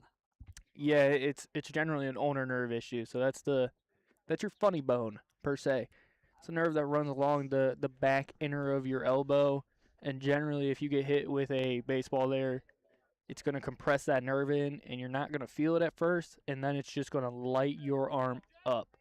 It can get really bad sometimes. It's one of the scarier things because it doesn't feel like it's bad, and then you can barely control your hand for up to an hour. The hope is that he'll be okay. Johnson swing and a miss, back to the action. 0-1 the count. And you mentioned it during the break. You want to see more aggressive swings, but of course, smart swings from Carrollton. Yeah, I mean, my big thing is you're down by 12 here. You don't have anything to lose. And there is Johnson putting this one into the right center field gap, and it is going to fall for extra bases. Javen Johnson, an excellent piece of hitting. 1 run will score. They will send a second around, and he will score as well. It is a 2 RBI double for Javen Johnson. And that'll make it 13-3. It's a 3 spot for the Warriors, and that dugout, they are getting active again. Yeah, that's how it has to be. Listen, if I was in this situation with my team, I would tell them, man, you're trying to take some big cuts here. You're trying to drive the ball. You got nothing to lose. Play for your own stats, especially guys that are in the recruiting age. If you're trying to get recruited, go play college baseball. You got to put some numbers up. And again, you go back to the errors that we have seen both teams put up the walks. Carrollton, especially given their chops to win, they could come back, believe it or not. Grounder over towards short. It's Tyler Walter's ball, and he will boot it. And there is a late throw. It's wide, and that will bring in run number 4 of the inning. It will stay in place, so the runner will stay put at first, but now it is 13-4. And as we mentioned, Bryce, the goal would be to keep the game going past the 5th. Carrollton, they have done just that. Yeah, and I think Tyler is a very, very good player, but I think he needs to move to his arm side. I think he needs to move to his right. He's not able to get his momentum turned around. He's not able to turn the corner on the ball. And, of course, he is a quarterback, so to go with that terminology, go through your progressions. First pitch there low from Woods for a ball. Like, he hasn't been able to get a ball to his left side yet. That's generally a shortstop's. That's the money ball. You want to get a ball going to your left side. It takes you towards the bag. It's a little bit easier to handle. Plus, it finds your dominant eye a little bit better. Chopper over towards third this time. It is off his hand, and it will die on the infield. So back-to-back errors on the Dukes, and that'll put 2 on for Brandon Marshall. Something snapped for this Carrollton team. Yeah, I don't know what just took over, but they're ready to go. They're fired up. Got some Ole chance. Why not 17 combined runs in less than 3 innings of work? Why not? We want offense after yesterday. We want consistent offense. And we'll see what Marshall can do here. First pitch, it is going to miss off the plate for ball 1. And we go back to the pitch count. How much time now does Brock Woods have left? See if we have an updated game stream here. Yes, we do. Skied away and well foul. You have that number? Allegedly 48 pitches. I mean, it could be based on the first couple of innings. As well, any good score updates from around the grounds? Let's take a look. And I think for the EBC's sake, this is going to be the longest game of the day. Here's the 1-1, lobbed in and missing. Alliance is up 6-2 in the top of the 4th right now. So that game most likely is going to finish second. Of course, it depends on what Marlington can do offensively. The 2-1, Woods able to relocate the zone and find it again. Now 2-2 the count. Yeah, Minerva allows 4 but gets out of a bases loaded jam to end the inning. They're down 8-0 at the end of the 5th going into the top of the 6th. 2-2, swing and a miss. The side is retired. Brock Woods able to recalibrate and find his 3rd strikeout of the day, and the inning is over. But Carrollton able to plate 4 in response to Marlington's offensive outburst. To the bottom of the 3rd we go in Alliance, Ohio. It is Marlington up 13-4 on Carrollton. With 8 years of real estate experience and deep roots in Alliance, Heather Prince is more than just your local realtor. She's a proud graduate of Alliance High School and the University of Mount Union. She is also a lifelong supporter of her community. As a dedicated Homes for Heroes affiliate, Heather is honored to give back to those who serve. Teachers, healthcare professionals, firefighters, and EMTs, along with law enforcement who buy or sell a home with Heather, will receive a special reward check after closing. A heartfelt thank you for their service. Local, loyal, here for our heroes. Thinking of making a move? Contact Heather today. Heather Prince with Howard Hanna Real Estate Services, your hometown real estate experts.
To the bottom of the third inning we go in Alliance, Ohio. 13-4 your score. Marlington on top of Carrollton as you are watching OHSAA Baseball on SmeeSports in partnership with Spectrum Channel 1022 Alliance. I am Nathan Smee. Alongside me tonight, Bryce Fisher. It's Baldwin, Hawthorne, and Craddock 5, 6, and 7 due up for the Dukes as they look to continue their offensive onslaught. Of course, 3 runs coming to pass in the first and then 10 in the second. Yeah, this is going to be a bounce back inning. Where you try to put a couple more on. You want at least one. You want to get to a 10-run lead again. Of course, they're trying to end this 1 in 5. The 1-0 well inside for a ball. And then on Carrollton's side, how many pitchers do you use today? On Marlington's side, it becomes, okay, how many resources do we devote to this game? If it continues like this. The 2-0 foul down the third base line and nearly picked up by Coach in the coach's box. Well, that's why mercies are such a beautiful thing in high school baseball, is it gets to save you some arms. That was one of the big things. It was way easier to win a tournament last summer when we mercied the first 3 teams we played. As you would imagine, of course, you'd also be the 1 seed at that point. Yeah, except the one tournament we managed to win all 3 games. Yet we somehow managed to be a 2 seed and ended up getting one of the teams we already faced, and they whooped us. A good rope again down the left field line, but foul. Count out full 3-2. Seeding in summer baseball is less important than high school baseball because you're saving your arm. That's the big thing, is if you can get your arm there. So full count 3-2. Healy's payoff pitch. It is wide and up for ball 4, and the leadoff man is aboard for Marlington. You go back to last year for these Dukes. A solid campaign, 13-14. They beat Ravenna in the playoffs, but then lost here at home 11-2 to Canfield. Yeah, of course, a very good Canfield team. Canfield's good, man. You got Groner out there. You got Weebling out there. They got guys up and down that lineup. Gabriel too now. Yep, Gabriel. Runner will go here, and that one is to the backstop. And that will put Baldwin easily in at second base. Could open it up for a bunt situation. I wouldn't be surprised. Of course, you look at where you are in the order. You're really in no man's land between the top and bottom of your order. You're not at a point where, hey, Walder and those guys are coming back up in quick order where we can knock it around the park. This could become small ball here to try and bring in one more. The 1-0 fouled back, now 1-1 the count. Yeah, it's when you get a little bit of a push bunt. I know Carrollton's expecting it, but I would try to push one past the first baseman towards the second baseman. Because you're most likely having the pitcher cover the third base side because you want your third baseman to stay home. So you have the space. If you can push it past them, generally ends up a hit. And runner will go again here. The pitch is low. The throw down to third will bounce in, and it is off of his glove. So the perfect stolen base record continues. It is absurd efficiency. How many are they at today? I don't really have all of them. And, of course, the conversation of how many stolen bases are there in comparison to what you call a pass ball and when he goes. And, of course, that conversation. And I'm sure that is a part of the conversation as well when looking at the statistic. But a chance here for Hawthorne to drive in one. Grounder foul down the left field line. According to Game Changer, they got 6, so that would put them at 16 for 16. 6 stolen bases. 4 of them being Hawthorne. In technically 2 innings of work. Yep. That's outrageous. Here's the 2-0, and it will run inside for ball 3. Almost clipped them. I think right now, if you were head coach Cody Jones, this is your ultimate game. Yeah, this is exactly what you want, especially as it starts to warm up a little bit. I know it's going to stay probably around this temp, but... And the 3-0 is off the plate for ball 4. Back-to-back walks surrendered, and that will put runners at the corners for Caden Craddock. We'll count the walks here real quick. 1, 2, 3, 4, 5, 6, 7, 8 for Marlington today. You called it pregame. Yeah, we had the recipe pregame, and we put the ingredients together and found out what was going to happen before it did. Only thing I got wrong is there's more fly balls than I expected. First pitch, a pitch out there. And I think at this point they're just playing on the off chance they do run. And if I'm Marlington, I'm not running on this next pitch. No, I'd wait till there's a strike. And that's what they do. It's a chopper up the middle, over towards the mound, and they will get the out at 2 and not at 1. That will bring in 1, though, and that'll make it 14 for Marlington. An efficient way to get the job done as well. And just had to make sure they didn't call it interference over at second, which I didn't think they would because he slid, but you never know. Yeah, it was, I don't know, that rule's so iffy. Sliding within the confines of the bag and not going over is so tough. But now here comes Lucas Williamson, a pair of RBIs today, 1 on a bunt and 1 on a walk. So many RBIs today and plenty of them just on the free passes. But the Dukes back up by 10, Carrollton down to their final 6 outs yet again. But we'll see what that offense can do in the 4th. Throw back to 1 on the money, but not in time. And I know some pitchers, when they have that good chemistry with their first baseman, they will do that aggressive throw, the line drive right at the diving runner. But that is only for pitchers who are really locked in and dialed in with their first baseman. And that's what we saw there from Healy. The 0-1 grounder, and it's not going to matter. It's a balk. And I think that Williamson would have rather have just had the swing. Yeah, he definitely would have. So that goes down as a ball then? No pitch. No pitch. Again, that is the one thing in baseball that everybody knows when to see it, but they cannot define it. In layman's terms, it's, hey, he didn't come set. Or he came set and did something stupid. Yeah, it's hard to, it's just an interesting And this one. time, a good piece out to deep left field with plenty of carry, and it will drop in the yard for extra bases. Williamson says, you know what, I'll take that one instead. It's an RBI double for the catcher. Poetic justice in his mind, make it 15 for Marlington. Yeah, I mean, he's definitely taking that one. He would rather that all day. They are just having a field day here in their home opener. And now they have a 2 spot in the 3rd. 3, 10, and 2. And still a runner in scoring position with 1 down for Cole Jones with the top of your order waiting in the on-deck circle, and Tyler Walder. First pitch, a high strike, 0-1 the count. And again, we are only in the bottom of the 3rd inning at 6:30. An hour and 15 minutes in. It has been a long day at the office for both teams. The 0-1 sailing high again. You're starting to get a little bit of shadows, though, right out front of the box. Curious to see if that starts affecting anyone. I mean, it's usually when it gets closer to the mound. But as of late, a lot of higher offerings from Healy, and that one, again, missing the zone. And I think for Carrollton, the goal here is to let him see it out and not have to bring in anybody else. Yeah, I have a feeling they don't want to use another arm here. The 2-1 is in the dirt for ball 3. And again, in the on-deck circle, it will turn over to Tyler Walter.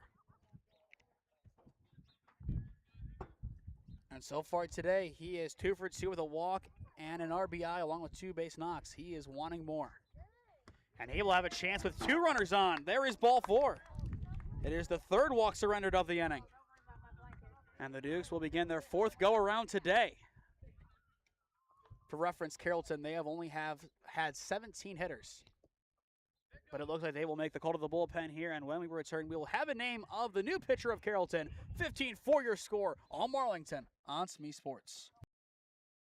With 8 years of real estate experience and deep roots in Alliance, Heather Prince is more than just your local realtor. She's a proud graduate of Alliance High School and the University of Mount Union. She is also a lifelong supporter of her community. As a dedicated Homes for Heroes affiliate, Heather is honored to give back to those who serve. Teachers, healthcare professionals, firefighters, and EMTs, along with law enforcement who buy or sell a home with Heather, will receive a special reward check after closing. A heartfelt thank you for their service. Local, loyal, here for our heroes. Thinking of making a move? Contact Heather today. Heather Prince with Howard Hanna Real Estate Services, your hometown real estate experts.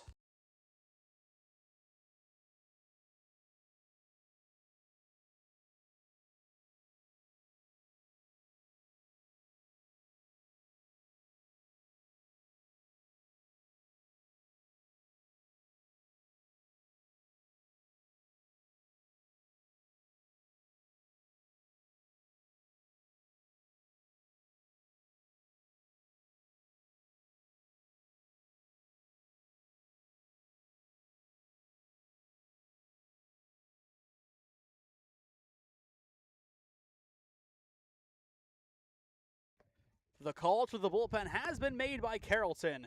It is Jaden Hill on the mound, the junior, looking to settle things down in the bottom of the third with one down, as you are watching OHSAA Baseball on SmeeSports in partnership with Spectrum Channel 1022 Alliance.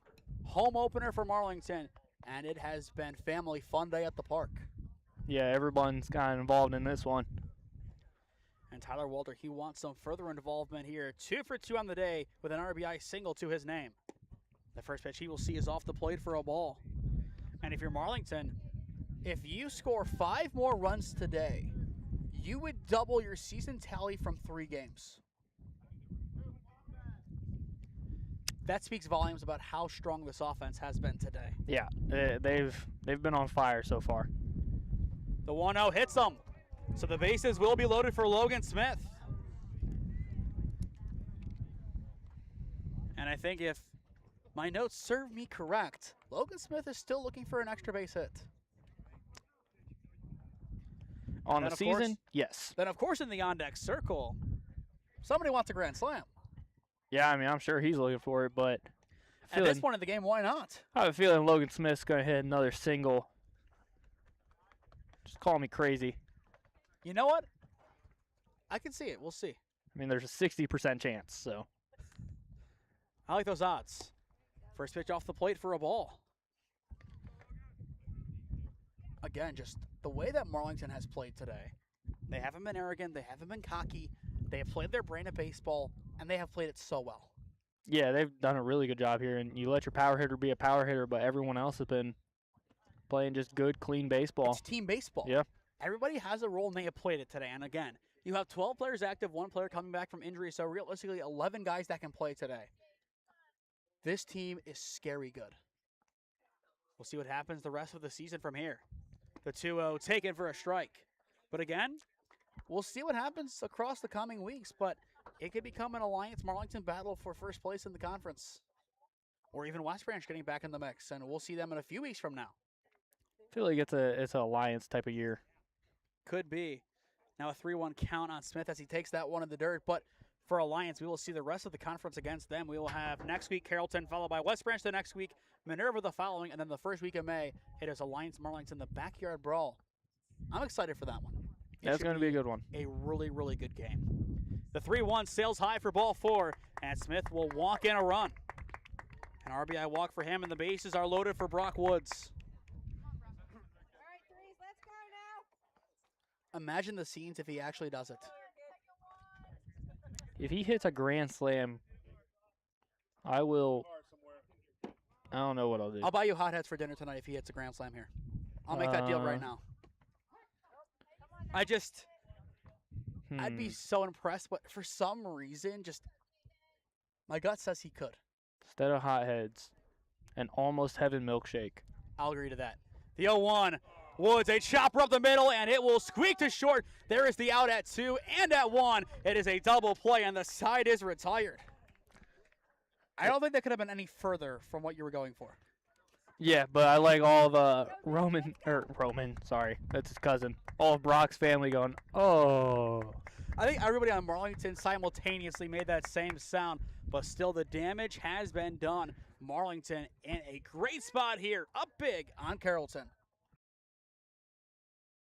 With 8 years of real estate experience and deep roots in Alliance, Heather Prince is more than just your local realtor. She's a proud graduate of Alliance High School and the University of Mount Union. She is also a lifelong supporter of her community. As a dedicated Homes for Heroes affiliate, Heather is honored to give back to those who serve. Teachers, healthcare professionals, firefighters, and EMTs, along with law enforcement who buy or sell a home with Heather, will receive a special reward check after closing. A heartfelt thank you for their service. Local, loyal, here for our heroes. Thinking of making a move? Contact Heather today. Heather Prince with Howard Hanna Real Estate Services, your hometown real estate experts.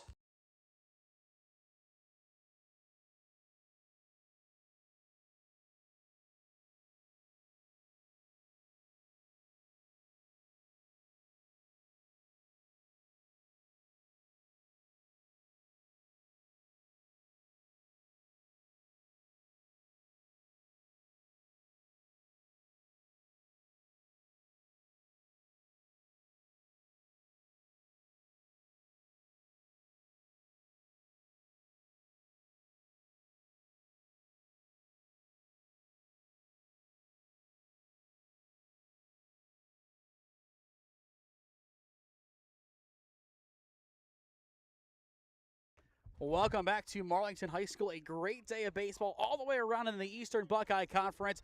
Again, looking around the grounds, Alliance hanging on to their 6-5 lead over Salem. West Branch on the back of Jeremiah Thomas's excellent shove day, up 8-0 on Minerva. And then here, maybe the shocker, the defending conference champions down 16-4 in the top of the fourth to Marlington. But these Dukes, they have been great, and so is that breaking ball from Brock Woods. Yeah, it's been a crazy one. As good as a day Brock Woods is having, there's another one across the way, is about 20 minutes away, having a great day, JT, as there's another swinging strike. Still one hit? Yeah, game's over. He threw a 7-inning complete game, 84 pitches, 1 hit, 2 walks, 9 punchies. Nasty. Absolutely nasty. Only 3 guys got to see the base pass today for Minerva. Jeremiah Thomas is that guy, and I think we knew that. Here's the 1-2 from Woods. A good drive deep to left center field with some carry, and it is going to get down in the gap at the wall. It is an extra base knock here for Barnett, and he will hold up at second. That is how you get the party rolling here. Or rather, it's Isaac Houston at the top. But that's how you get the inning going. And now the question is, how does this Carrollton offense find some rhythm? Yeah, they just got to keep swinging. Keep swinging hard. Keep trying to put the ball into play. Oh, they're appealing. And it looks like the appeal is fruitless, but that is the first hit of the day for Isaac Houston. Man, I convinced my coach once to appeal while I was sitting in the dugout eating Subway, and I was right. Impressive. First pitch there to Swearingen is in for a strike. 0-1 the count. Well, let me rephrase that. I was pretty confident he missed, but I had a mouthful of Subway. So I wasn't 100% sure, and actually Dan Bruni, Gavin and Ryan's dad, was the umpire, and he heard, ooh, that's a ball there on the inner half. Looked good from here. Yeah, and he heard the runner as he was rounding first go, oh, dang, I missed it. So that's how he knew that he missed it, and he told me after the fact that he didn't actually see it, but he heard it. The 1-1 foul down the left field line. Self-incrimination there. Yeah, he did it to himself there, and it was hilarious, and I just kept eating my Subway, and everybody gave me props, but I was like, man, I was too involved in my Subway to actually be proud of what I did. Missing baseball for Subway, that's unlike you. The 1-2 left high. And, of course, next week Marlington does play West Branch, and we were talking during the break, that might be an added game now. I'm considering some things. If the weather is okay, of course, there is no box here, so the weather is, of course, your big question mark, but if the weather's okay, I'm considering it. Here's the 2-2, foul down the left field line. I was eating Subway during the game because I had just thrown a 7-inning complete game the game before, and it was my rest time. So I got There's to the brag. No, it was not a good game. I think it was like I gave up 8 runs, but we won like a 8-11, but I think it was only 3 earned. It was rough. The 2-2, a chopper weakly over towards third. Here's the throw to 1, and it is just in time for out number 1. A nice play over at third from Smith. And, of course, reading the grass and the hop. It's a tough thing to do, especially after it's kind of been a colder April and just warmed up, so the field is thawing out a little bit more. But he read it perfectly, charged at the right time, and got the outs. Yeah, and I will give Marlington a lot of credit. Obviously, managing a natural playing surface is difficult, but man, their grass looks good. It's This low field cut. looks good. It looks very good. At a press box, and I'm a bigger fan. And of course, that's selfishly on our part of wanting a box. I'm not for it. I say, as a baseball man, I say add a backstop first or a batter's eye. You like the setup today, though? Kind of field level? Yeah, it's interesting. The 0-1, a chopper over towards Walder at short. That will bring in a run. Walder's throw from short is in time for out number 2. And there is the adjustment that you wanted him to make. Yeah, just get it a little bit more on his glove side, a little bit more natural. He kept getting on his right hip. It's just difficult to make that play on the right hip, especially if you can't make it a backhand with space or get it on a clean pick. Being able to get it onto your left side and work your momentum through just makes it way easier. With 2 down, here comes Hunter Allison. First pitch low in the dirt for a ball. But that's expected of that Minerva West Branch game. The first one in the conference to finish today. It'll be a tight finish between Alliance and Salem, and then this one should be the last one to finish. A hard comebacker up the middle. It's off the mound, and Allison will scamper to first. An unorthodox infield single for Hunter Allison. And I think for Brock Woods, he is just grateful that it didn't do any damage if it did connect with his ankle. Yeah, he's a big donkey, though. I imagine he's fine. He's wearing number 33. I hope you know this clip. Lance Lynn wore number 33 when he was with the Cardinals and took that ball off his hat. He said it was a protective device in the interview postgame. I did just see that clip today on my feed. I will say that. The fact that you only saw it today when it happened. I've seen it many times. I just saw it today for another time. When I pitched, I thought of myself as Lance Lynn. Of course I saw it. First pitch there for a strike, and no matter how many strikes you have seen today, every single first pitch strike, the Woods family and the Marlington fans, they have been cheering for it. Yeah. Thinking yourself as Lance Lynn on the mound and Bartolo Colon on the base pass is one of the greatest baseball statements I've ever heard. The 0-1 breaks in and misses. Count now 1-1. And I was Bebo behind the plate. Good defensive catcher, but I couldn't hit. At one point in time, I could. You're Austin Hedges. I'll take it. The 1-1, a good drive down the left side and just foul. Nearly had it hooking down. But 16-5 Marlington in such a great spot here. But Carrollton looking to continue elongating this game. And for them, if you play 7 today, you're in a great spot. Obviously, still not ideal not to win the game today, but it still gets you in a better frame of mind entering play tomorrow, which, of course, is the big one. You can still split the series with Marlington and get back to a decent spot. Definitely. You're trying to force their hand a little bit, see if you can get to another arm. That way they're not able to go into with a full staff tomorrow. Count out 3-2 as Woods will miss off the plate to Murphy, or rather Murphy's replacement. That is Graydon Cook, the senior in. In the on-deck circle, it is Javen Johnson. Payoff pitch, swing and a miss on the high heat, and the side is retired. Strikeout number 4 today for Brock Woods gets the job done in the top of the 4th inning. Marlington still up by 11 despite the fact that 1 run comes to pass. To the bottom of the 4th we go. It's the Dukes up by 11 on SmeeSports. With 8 years of real estate experience and deep roots in Alliance, Heather Prince is more than just your local realtor. She's a proud graduate of Alliance High School and the University of Mount Union. She is also a lifelong supporter of her community. As a dedicated Homes for Heroes affiliate, Heather is honored to give back to those who serve. Teachers, healthcare professionals, firefighters, and EMTs, along with law enforcement who buy or sell a home with Heather, will receive a special reward check after closing. A heartfelt thank you for their service. Local, loyal, here for our heroes. Thinking of making a move? Contact Heather today. Heather Prince with Howard Hanna Real Estate Services, your hometown real estate experts.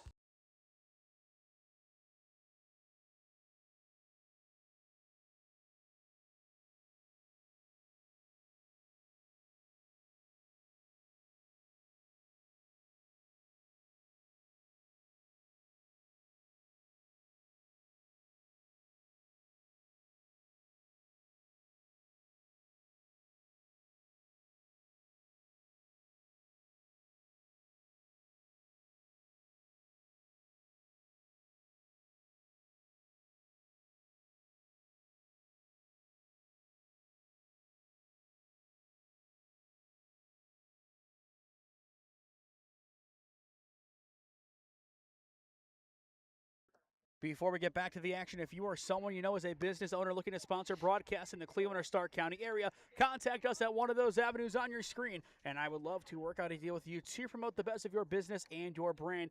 Thank you to Heather Prince of Howard Hanna, along with our broadcast partners over at Channel 1022 Alliance, for making today's telecast possible. To the bottom of the fourth inning we go in Alliance. It is Marlington up 16-5 on Carrollton as you are watching OHSAA Baseball on SmeeSports in partnership with Spectrum Channel 1022 Alliance. A long day at the office so far for both teams. First pitch of the inning fouled away. It is Xavier Woods, Max Baldwin, and Landon Hawthorne. 4, 5, and 6 due up here in the bottom of the fourth, which could be Marlington's final cuts today. And of course that hinges on what happens at the top of the inning. Woods, a weak chopper right back up the middle. It is Hill on the hill, over to 1 for out number 1. Little check swing knock there. Not knock per se, but check swing bunt. That might be the quickest out that we have seen recorded in any inning today. Just putting that out there, just given how long we have seen both teams go without getting it. And as well, the board out there, it still says 15-5, but of course I think both on our end and Game Changer has 16. Yeah, well, I don't know how to count, so I'm with them. I had 16, Game Changer has 16, so I'm going to go with it. I'm a rebel. 1-0 count here on Baldwin. Hill sets and delivers. Hard grounder down the third base line, but foul. But of course for Carrollton, they do need to score at least a few runs heading into the fifth to keep the game going. Yeah, they definitely need a few. They got to just swing with pride, self-pride, not so much what's across your chest. You got to be prideful in yourself. Count out 2-0 as that one backs him out of the box. But again, Carrollton fans, we will see you guys next week on Tuesday at Alliance as the Aviators welcome in the Warriors at 5 p.m. for an EBC contest. Swing and a high miss. Broke out the katana there. But I believe the next 3 Tuesdays, so before the 5 conference Tuesdays, we'll be seeing Alliance at home. Here's the 2-1. Misses inside for ball 3. And of course, as well, join us tomorrow at Canal Park at 4 p.m. as the Alliance Aviators take on the Highland Hawks. Still number 2 in the small school PBR rankings for Ohio. 3-1, a good rope over to third, and he says thank you very much. 2 down. A smooth catch there from Marshall. Yeah, that's a tough one. As a hitter, you know you got it well, you got a good piece there, but ends up into a Carrollton player's glove. Nothing you can do about it, though. So 2 up, 2 down in the inning, and here comes Hawthorne. We have not seen a 1-2-3 inning yet today for Marlington's offense, and I believe, for that matter, we have not seen a scoreless inning for them either. 3 in the first, 10 in the second, so 13 there, and then 3 last time out, so there you go. Yeah, a little game update here. Alliance up 7-5 in the top of the 5th, but they have bases loaded with 1 out. They got 2 outs now with D'Angelo Fisk up, and the bases still loaded, and Bo Davis waiting on deck. That's how you blow the game open if Alliance can actually take advantage of it. Yeah, it's their chance. So 2 up, 2 down, and a swing and a miss to get things underway. And it looks like we do have a change here. Carson Klush. Klush? There'll be Klush coming in. Klush. The 0-1, a good drive from Klush, deep to left field, plenty of carry, and that one is going to drop in the yard, and it is extra bases for Klush, cruising on into second base. What a swing coming off the bench. He missed a home run by about 2 feet. I was about to say it looked like it was going to be out of here because I couldn't even track the ball off the bat. Yeah, I don't know if you saw it, but it hit about 2 feet behind the black or below the black on that fence out there. And I think we didn't really even hear cheers. It was more, oh, so close. Yeah, I thought it was going to hook foul just because of how much he caught it out in front, but real good job there. But Klush, a powerful swing from him. And I believe that is the junior's first hit of the season. And if that's the case, and if he would have went yard, that would be one heck of a way to get it going.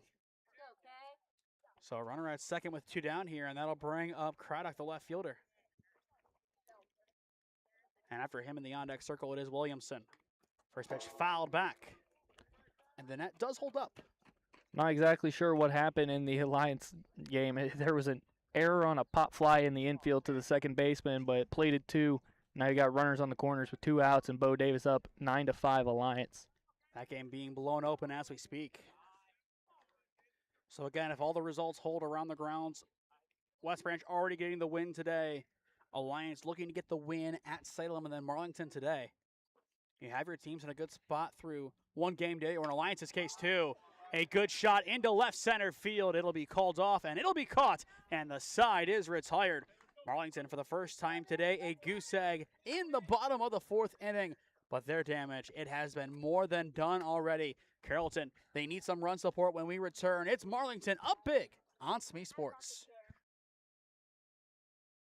With 8 years of real estate experience and deep roots in Alliance, Heather Prince is more than just your local realtor. She's a proud graduate of Alliance High School and the University of Mount Union. She is also a lifelong supporter of her community. As a dedicated Homes for Heroes affiliate, Heather is honored to give back to those who serve. Teachers, healthcare professionals, firefighters, and EMTs, along with law enforcement who buy or sell a home with Heather, will receive a special reward check after closing. A heartfelt thank you for their service. Local, loyal, here for our heroes. Thinking of making a move? Contact Heather today. Heather Prince with Howard Hanna Real Estate Services, your hometown real estate experts.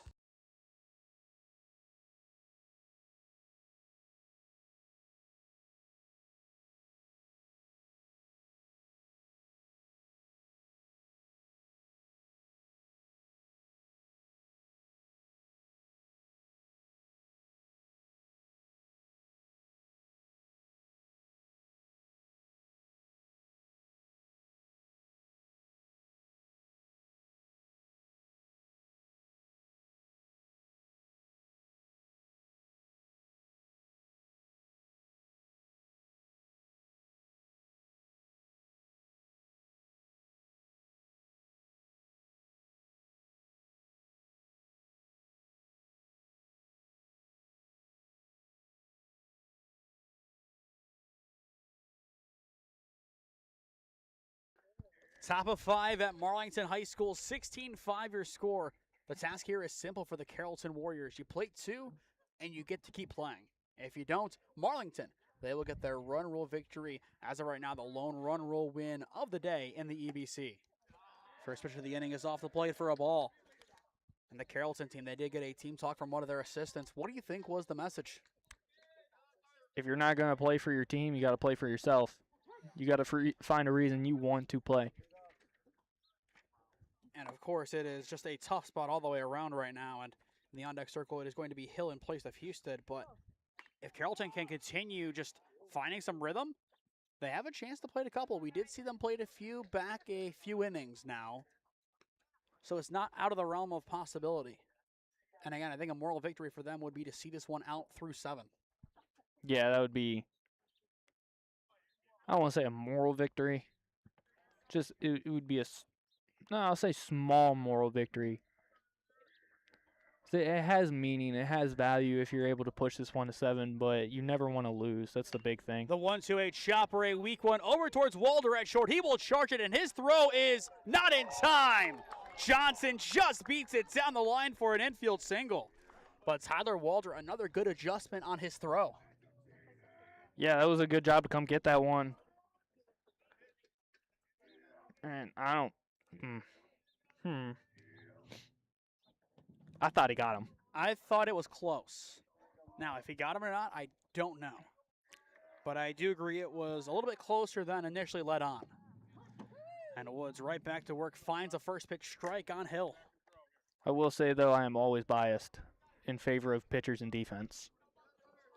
As a former PO, I'm sure that adds up. Woods is 0-1. Low. Looking at the next couple of games for Carrollton, they will have Marlington tomorrow, Highland on Saturday, West Holmes on Monday, and then a 2-game series Tuesday, Wednesday against the Alliance Aviators. Marlington, they have Carrollton tomorrow, then Tuslaw on Saturday, or Friday rather. Saturday is Kent Roosevelt. Then next week it's a West Branch series at West Branch on the 14th, then at home here on the 15th against the Warriors. And of course, just based on how we have seen things go so far, it'll be a very, very interesting series, especially if it is a sweep for one of those two groups. And that is a passed ball throwing back at Johnson at 2, or 1 rather, and he will be on at 2. And that's just one of those plays that you cannot have happen if you are Marlington's defense. Yeah, and in this situation, you're up by 11. There's no point. That would be my big thing is why. I got a catcher on my team. He's a very good catcher. I mean, he's got a great arm. He's gunned out half the guys who have tried him so far this year on JV. But as there's a ball down and away from Brock Woods. But he has a habit of wanting to try to backpick guys with 2 outs or with a massive lead when there's no point. And it's just understanding the situation. You got an 11-run lead. You got 1 run to play with. There's no reason. 2-2 swing and a miss from Hill. 1 down. Strikeout number 5 today for Brock Woods. And, of course, on his end, he wants to go the distance. That was a good breaking ball starting at the top of the zone, falling down. It's a real good one for Brock. And now that'll bring Brandon Marshall, the center fielder, I believe, turned third baseman. And still with a runner over at second with 1 down. He will pop that one up foul and out of play towards the football stadium behind us. Which, looking at our schedule, I believe we will see Marlington at least a few times in football this coming season. They disappointed me, so. Redemption's coming. And it was my birthday. Wasn't even a good game. I do remember that. The 7-0 game. It was really an interesting one. But I'm sure we'll see them plenty as well in boys soccer and volleyball and some girls soccer as well. But you look at those 2 teams as that one is in the dirt. It's boys soccer bowing out, I believe, in the regional championship, and then volleyball making it to the Final 4. Some really good teams. Yeah. And I think if you ask me, I think you're going to see 2 teams in the Final 4 from Marlington in the fall. Who? Boys soccer's going to make it along with volleyball. Okay. That's what I thought, but I wasn't. I'm pretty confident in volleyball, and I think soccer's going to go the distance too. But still, way too early to tell. Yeah. 1 ball, 2 strikes, the pitch. A chopper over towards second. Picked up cleanly, and the throw to 1 is true. 2 down. And just like that, the Warriors are down to their final outs. Still need 2 to keep this game going. Run number 1 of the inning is currently over at third. And now here comes Amos King, the junior. But a lot of changes being made down the stretch by Carrollton, trying to get some rotation and as well to give some guys a breather heading into tomorrow to get them game ready again. And of course, tomorrow, the really, really important game now is if you lose both of Marlington, you already through 2 games would lose more games in conference than you did all of last year. This will match it as they were 9-1. Yeah, that would be definitely an impressive mark. But Marlington, they are definitely turning some heads today. The 0-1, King, down the left field line, but foul. And the Warriors are down to their final strike. So when you go fastball, middle, let it eat. And see what happens from there. But Brock Woods, what a day he has had. 5 RBIs, including a 3-run homer. Looking for a strikeout to bookend the game. And he will have to wait as it is fouled away. Once again, join us tomorrow at Canal Park. That is our next broadcast. 4 p.m. first pitch. It'll be Alliance and Berlin Highland. Should be an exciting game between 2 really good teams in their respective divisions. Again, the 0-2, and this time it is in the dirt. And Berlin Highlands trying to set a state record for getting a 4-peat.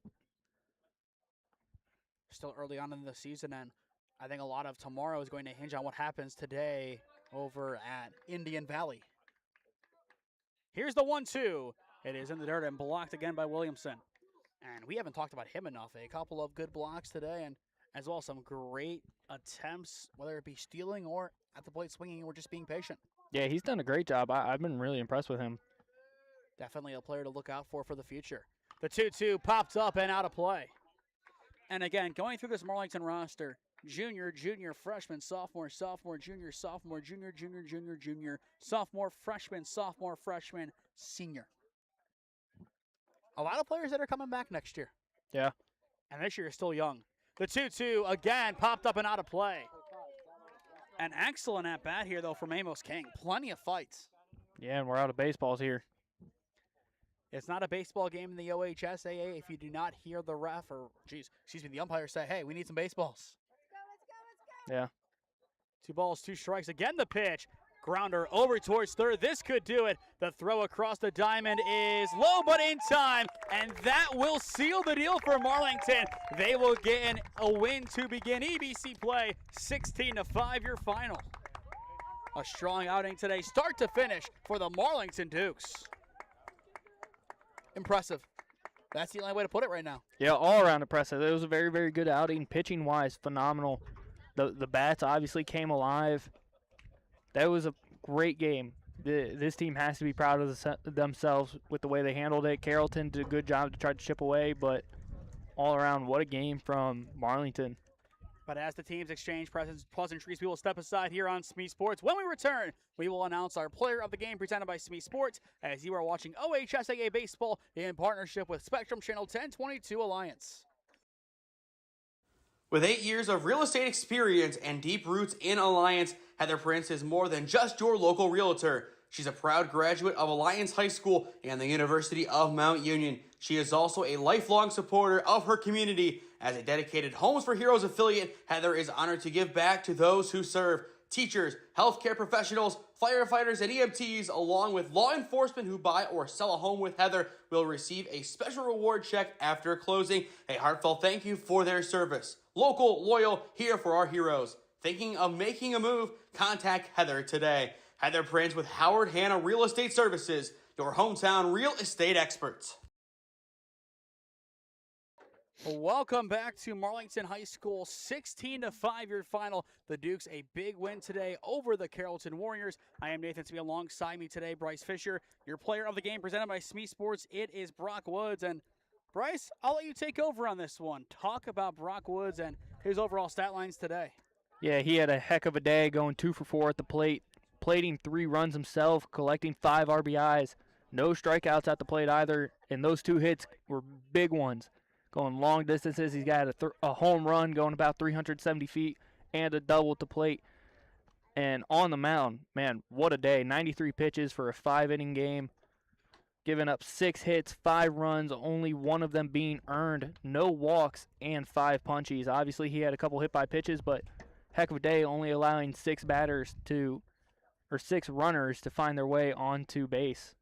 And it was just an all-around great performance from the rest of the lineup. I mean, collecting 11 hits, plating 16 runs, 10 walks as a team, and only 2 strikeouts. That 5-to-1 walk-to-strikeout ratio as a team offensively is one of the more impressive feats I've seen in a high school baseball game. And I'll just go out on record and say how impressed and surprised I was today by Marlington's performance. If you'd have told me this is how today would have ended, I would never have believed you. I mean, you had 8-7 or 8-6. I had 8-7. Again, this is just out of the ordinary from what we expected, but this Marlington team, they're going to be here to stay. Yeah, they definitely will be, and they showed it today. They had a great, great game, and kind of what we touched on early on, it was a lot of balls in play. They didn't strike out often. They have really good high contact percentages. They're a really good base running team, going 6 for 6 at the on the base pass stealing, so they're 16 for 16 on the year, which is wildly impressive as is through 4 games. It was just a great game all around. I know they had a couple defensive woes. They got 5 errors on the day, 2 of them coming on the pickoff attempts, and then the rest being Tyler Walter. But I think Tyler Walter's going to bounce back. He looks good. He looks like a ball player. As much as I love my guys, he's got some swag out there at shortstop that you see from college players. And wearing that number 12, he looked like Drew Denham. And that is a lofty title to live up to, especially here at Marlington High School, where Drew had such a great career. But going forward, if this is to become the new norm for Marlington, what has to continue? Out of all the things you talked about, what is the most important aspect of those 3 things, or how many ever you mentioned? Because there are so many different talking points that you mentioned there and could still mention beyond that. I think if they can be as efficient on the base pass and as patient in the box as they were today, if they can continue to collect those walks and have the stolen base efficiency that they have, they're going to be a problem, because that becomes aggravating for teams. You hate giving up stolen bases. As a catcher, you get into your head a little bit. You probably make a couple bad pitch calls because you're thinking about, man, I want to gun this guy out. I want a fastball here so I get a chance to throw him out on the base pass. And if they can have the efficiency like that the rest of the season, they're gonna be dangerous. Once again, Marlington, if you'd have asked them, what would you want to start out EBC play, they would have said something along the lines of this, but not this. This was not expected. This is out of the ordinary. But I'll say this, today has become the new status quo for Marlington baseball going forward. To stay up to date on all the games we are covering, follow SmeeSports on Instagram and TikTok, SmeeSports LLC on Facebook and LinkedIn, and SmeeFist 2024 on Twitter. As well, go down below and subscribe. While there is no added cost, it greatly helps out all that we do here at SmeeSports as we cover the best of the Cleveland and Stark County areas. As well, information is on your screen if you want to become a broadcast advertiser or sponsor with us. We thank Heather Prince of Howard Hanna for her efforts in making today's telecast possible. As always, with her Alliance, Marlington, and Minerva sponsorships. Looking ahead to the rest of the week tomorrow, it's the big day at Canal Park in Akron. Tune in as Alliance takes on Berlin Highland at 4 p.m. at the home of the Rubber Ducks. Then on Friday, I think given the rain, our most likely game is going to be Minerva and United. That will be a 5 p.m. first pitch at Minerva. It could still end up being the softball game between Marlington and Sandy Valley, but that is TBD right now. Saturday, we will be at the Mott as Tri-C takes on Clark State at 1 and 4. Then on Sunday, we will be at the Pipe Yard as it is Lorain County Community College playing host to KSU Tuscarawas. But that will do it for us here today at Marlington High School. What a day and what a win for the Marlington Dukes. 16-5 your final. Marlington gets the job done against the defending EBC champions, the Carrollton Warriors. For Bryce Fisher, I am Nathan Smee saying so long from Alliance, and we will see you again next time. This has been OHSAA Baseball on SmeeSports in partnership with Spectrum Channel 1022 Alliance.